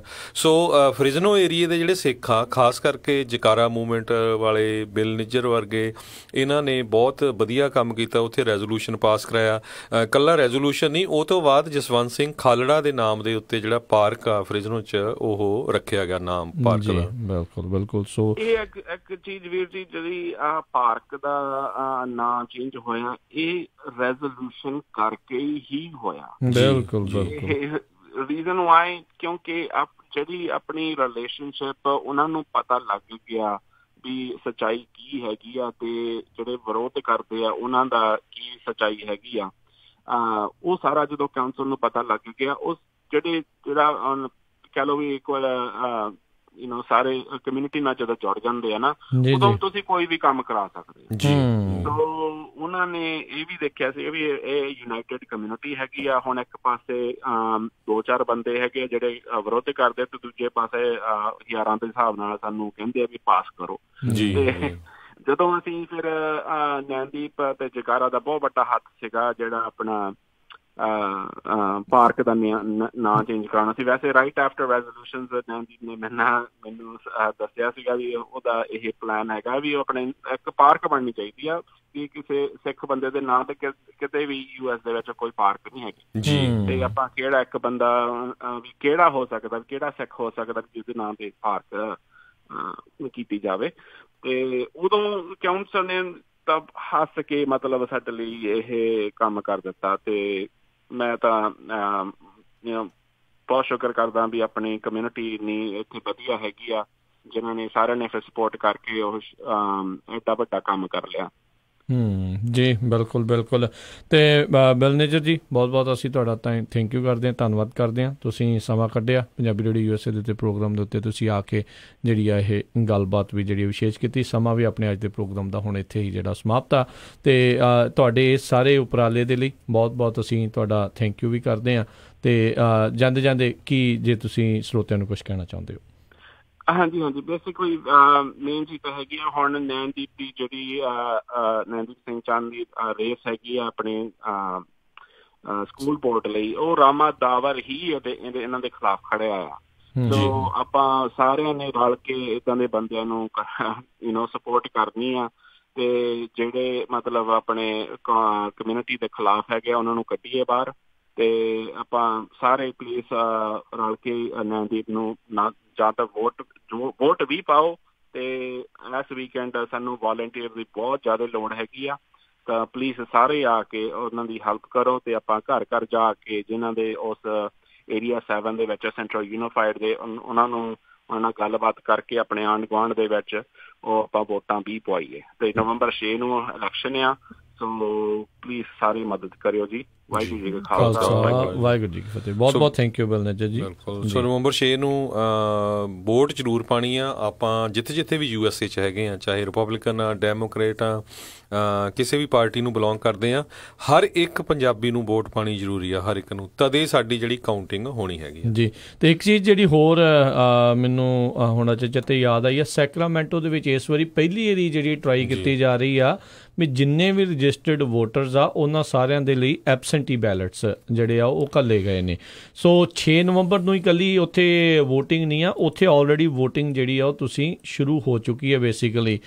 ਜਿੱਦਾਂ ਉੱਥੇ ਗੁਰਦੁਆਰਾ ਸਾਹਿਬ ਦਸ਼ਮੇਸ਼ ਦਰਬਾਰ ਜਿਹੜਾ ਐਲ ਗਰੋਵ ਸਾਈਡ ਵਾਲੇ ਪਾਸੇ ਹੈਗਾ ਆ, ਉੱਥੇ 4 ਦਿਨ ਜਿਹੜੀਆਂ ਤੁਸੀਂ ਆਪਣੀਆਂ ਵੋਟ ਆ ਉੱਥੇ ਜਾ ਕੇ ਪਾ ਸਕਦੇ ਹੋ। ਸੋ ਤੁਸੀਂ ਲਾ ਲਓ ਵੀ 3, 4, 5, 6 ਉੱਥੇ 4 ਦਿਨ ਜਿਹੜਾ ਉੱਥੇ ਪੋਲਿੰਗ ਬੂਥ ਜਿਹੜਾ ਉਹ ਲੱਗਣਾ ਆ। ਸੋ ਤੁਸੀਂ ਉੱਥੇ ਜਾ ਕੇ ਪਾ ਸਕਦੇ ਹੋ। ਬਾਕੀ ਜਿਨ੍ਹਾਂ ਨੂੰ ਵੀ ਉੱਥੇ ਐਬਸੈਂਟੀ ਬੈਲਟ ਆ ਚੁੱਕੀ ਆ, ਸਮੇਂ ਦੇ ਨਾਲ ਜਿਹੜਾ ਭਰ ਲਿਓ। ਸੋ ਸੈਕਰਾਮੈਂਟੋ ਦੇ ਵਿੱਚ ਪਹਿਲੀ ਵਾਰੀ ਜਿਹੜਾ ਹੈ ਇਹ ਕੈਲੀਫੋਰਨੀਆ 'ਚ ਟਰਾਈ ਜਿਹੜਾ ਕੀਤਾ ਜਾ ਰਿਹਾ ਆ ਵੀ ਸਾਰੇ ਰਜਿਸਟਰਡ ਵੋਟਰਸ ਨੂੰ ਜਿਹੜੇ ਐਬਸੈਂਟੀ ਬੈਲਟਸ ਜਿਹੜੇ ਆ ਉਹ ਘੱਲੇ ਗਏ ਨੇ। ਸੋ ਤੁਹਾਡੇ ਲਈ ਜਿਹੜੇ ਸੈਕਰਾਮੈਂਟੋ ਕਾਊਂਟੀ, ਪੂਰੀ ਕਾਊਂਟੀ ਕਹਿਣਾ ਚਾਹੁੰਦਾ ਹਾਂ, ਇਕੱਲਾ ਸ਼ਹਿਰ ਹੀ ਨਹੀਂ, ਪੂਰੀ ਸੈਕਰਾਮੈਂਟੋ ਕਾਊਂਟੀ ਦੇ ਵਿੱਚ ਤੁਹਾਡੇ ਘਰਾਂ ਦੇ ਵਿੱਚ ਸਾਰਿਆਂ ਨੂੰ ਜਿਹੜੇ ਉਹ ਵੋਟਿੰਗ ਵਾਲੇ ਆ ਚੁੱਕੇ ਆ, ਬੈਲਟ ਆ ਚੁੱਕੇ ਆ। ਸੋ ਉਹ ਤੁਸੀਂ ਜਿਹੜੇ ਉਹ ਭਰਨੇ ਆ। ਸੋ 6 ਤਰੀਕ ਦੀ ਤੁਸੀਂ ਇਕੱਲੇ ਉਸ ਦਿਨ ਦੀ ਇੰਤਜ਼ਾਰ ਨਾ ਕਰੋ, ਉਸ ਦਿਨ ਤੱਕ ਤੁਹਾਡੇ ਕੋਲ ਸਮਾਂ ਹੈਗਾ ਆ ਵੀ ਆਪਣੇ ਨਜ਼ਦੀਕੀ ਜਿਹੜੇ ਵੀ ਪੋਲਿੰਗ ਬੂਥ ਹੈਗੇ ਆ ਉਹਦੇ ਬਾਰੇ ਤੁਸੀਂ ਜਿਹੜੇ ਉਹ ਜਾਣਕਾਰੀ ਲੈ ਕੇ ਉੱਥੇ ਜਾ ਕੇ ਤੁਸੀਂ ਆਪਣਾ ਡ੍ਰੌਪ ਆਫ ਕਰ ਸਕਦੇ ਹੋ। ਜੀ ਬਿਲਕੁਲ, ਸਾਡਾ ਸਮਾਂ ਵੀ ਸਮਾਪਤ ਹੋ ਗਿਆ ਤੇ ਸਰੋਤਿਆਂ ਤੋਂ ਇਜਾਜ਼ਤ ਲੈਂਦੇ ਹਾਂ। ਤੇ ਮੇਰੇ ਹਰਜੋਤ ਸਿੰਘ ਖਾਲਸਾ ਵੱਲੋਂ, ਮੇਰੇ ਰਾਜਕਰਨਵੀਰ ਸਿੰਘ ਵੱਲੋਂ ਤੁਹਾਨੂੰ ਸਾਰਿਆਂ ਨੂੰ ਪਿਆਰ ਸਤਿਕਾਰ ਨਿੱਘੀ ਜਿਹੀ ਸਤਿ ਸ੍ਰੀ ਅਕਾਲ। ਜਿਉਂਦੇ ਵਾਸਤੇ ਰਹੋ, ਹੱਸਦੇ ਖੇਲਦੇ ਰਹੋ, ਸੁਣਦੇ ਰਹੋ ਪੰਜਾਬੀ ਰੇਡੀਓ USA।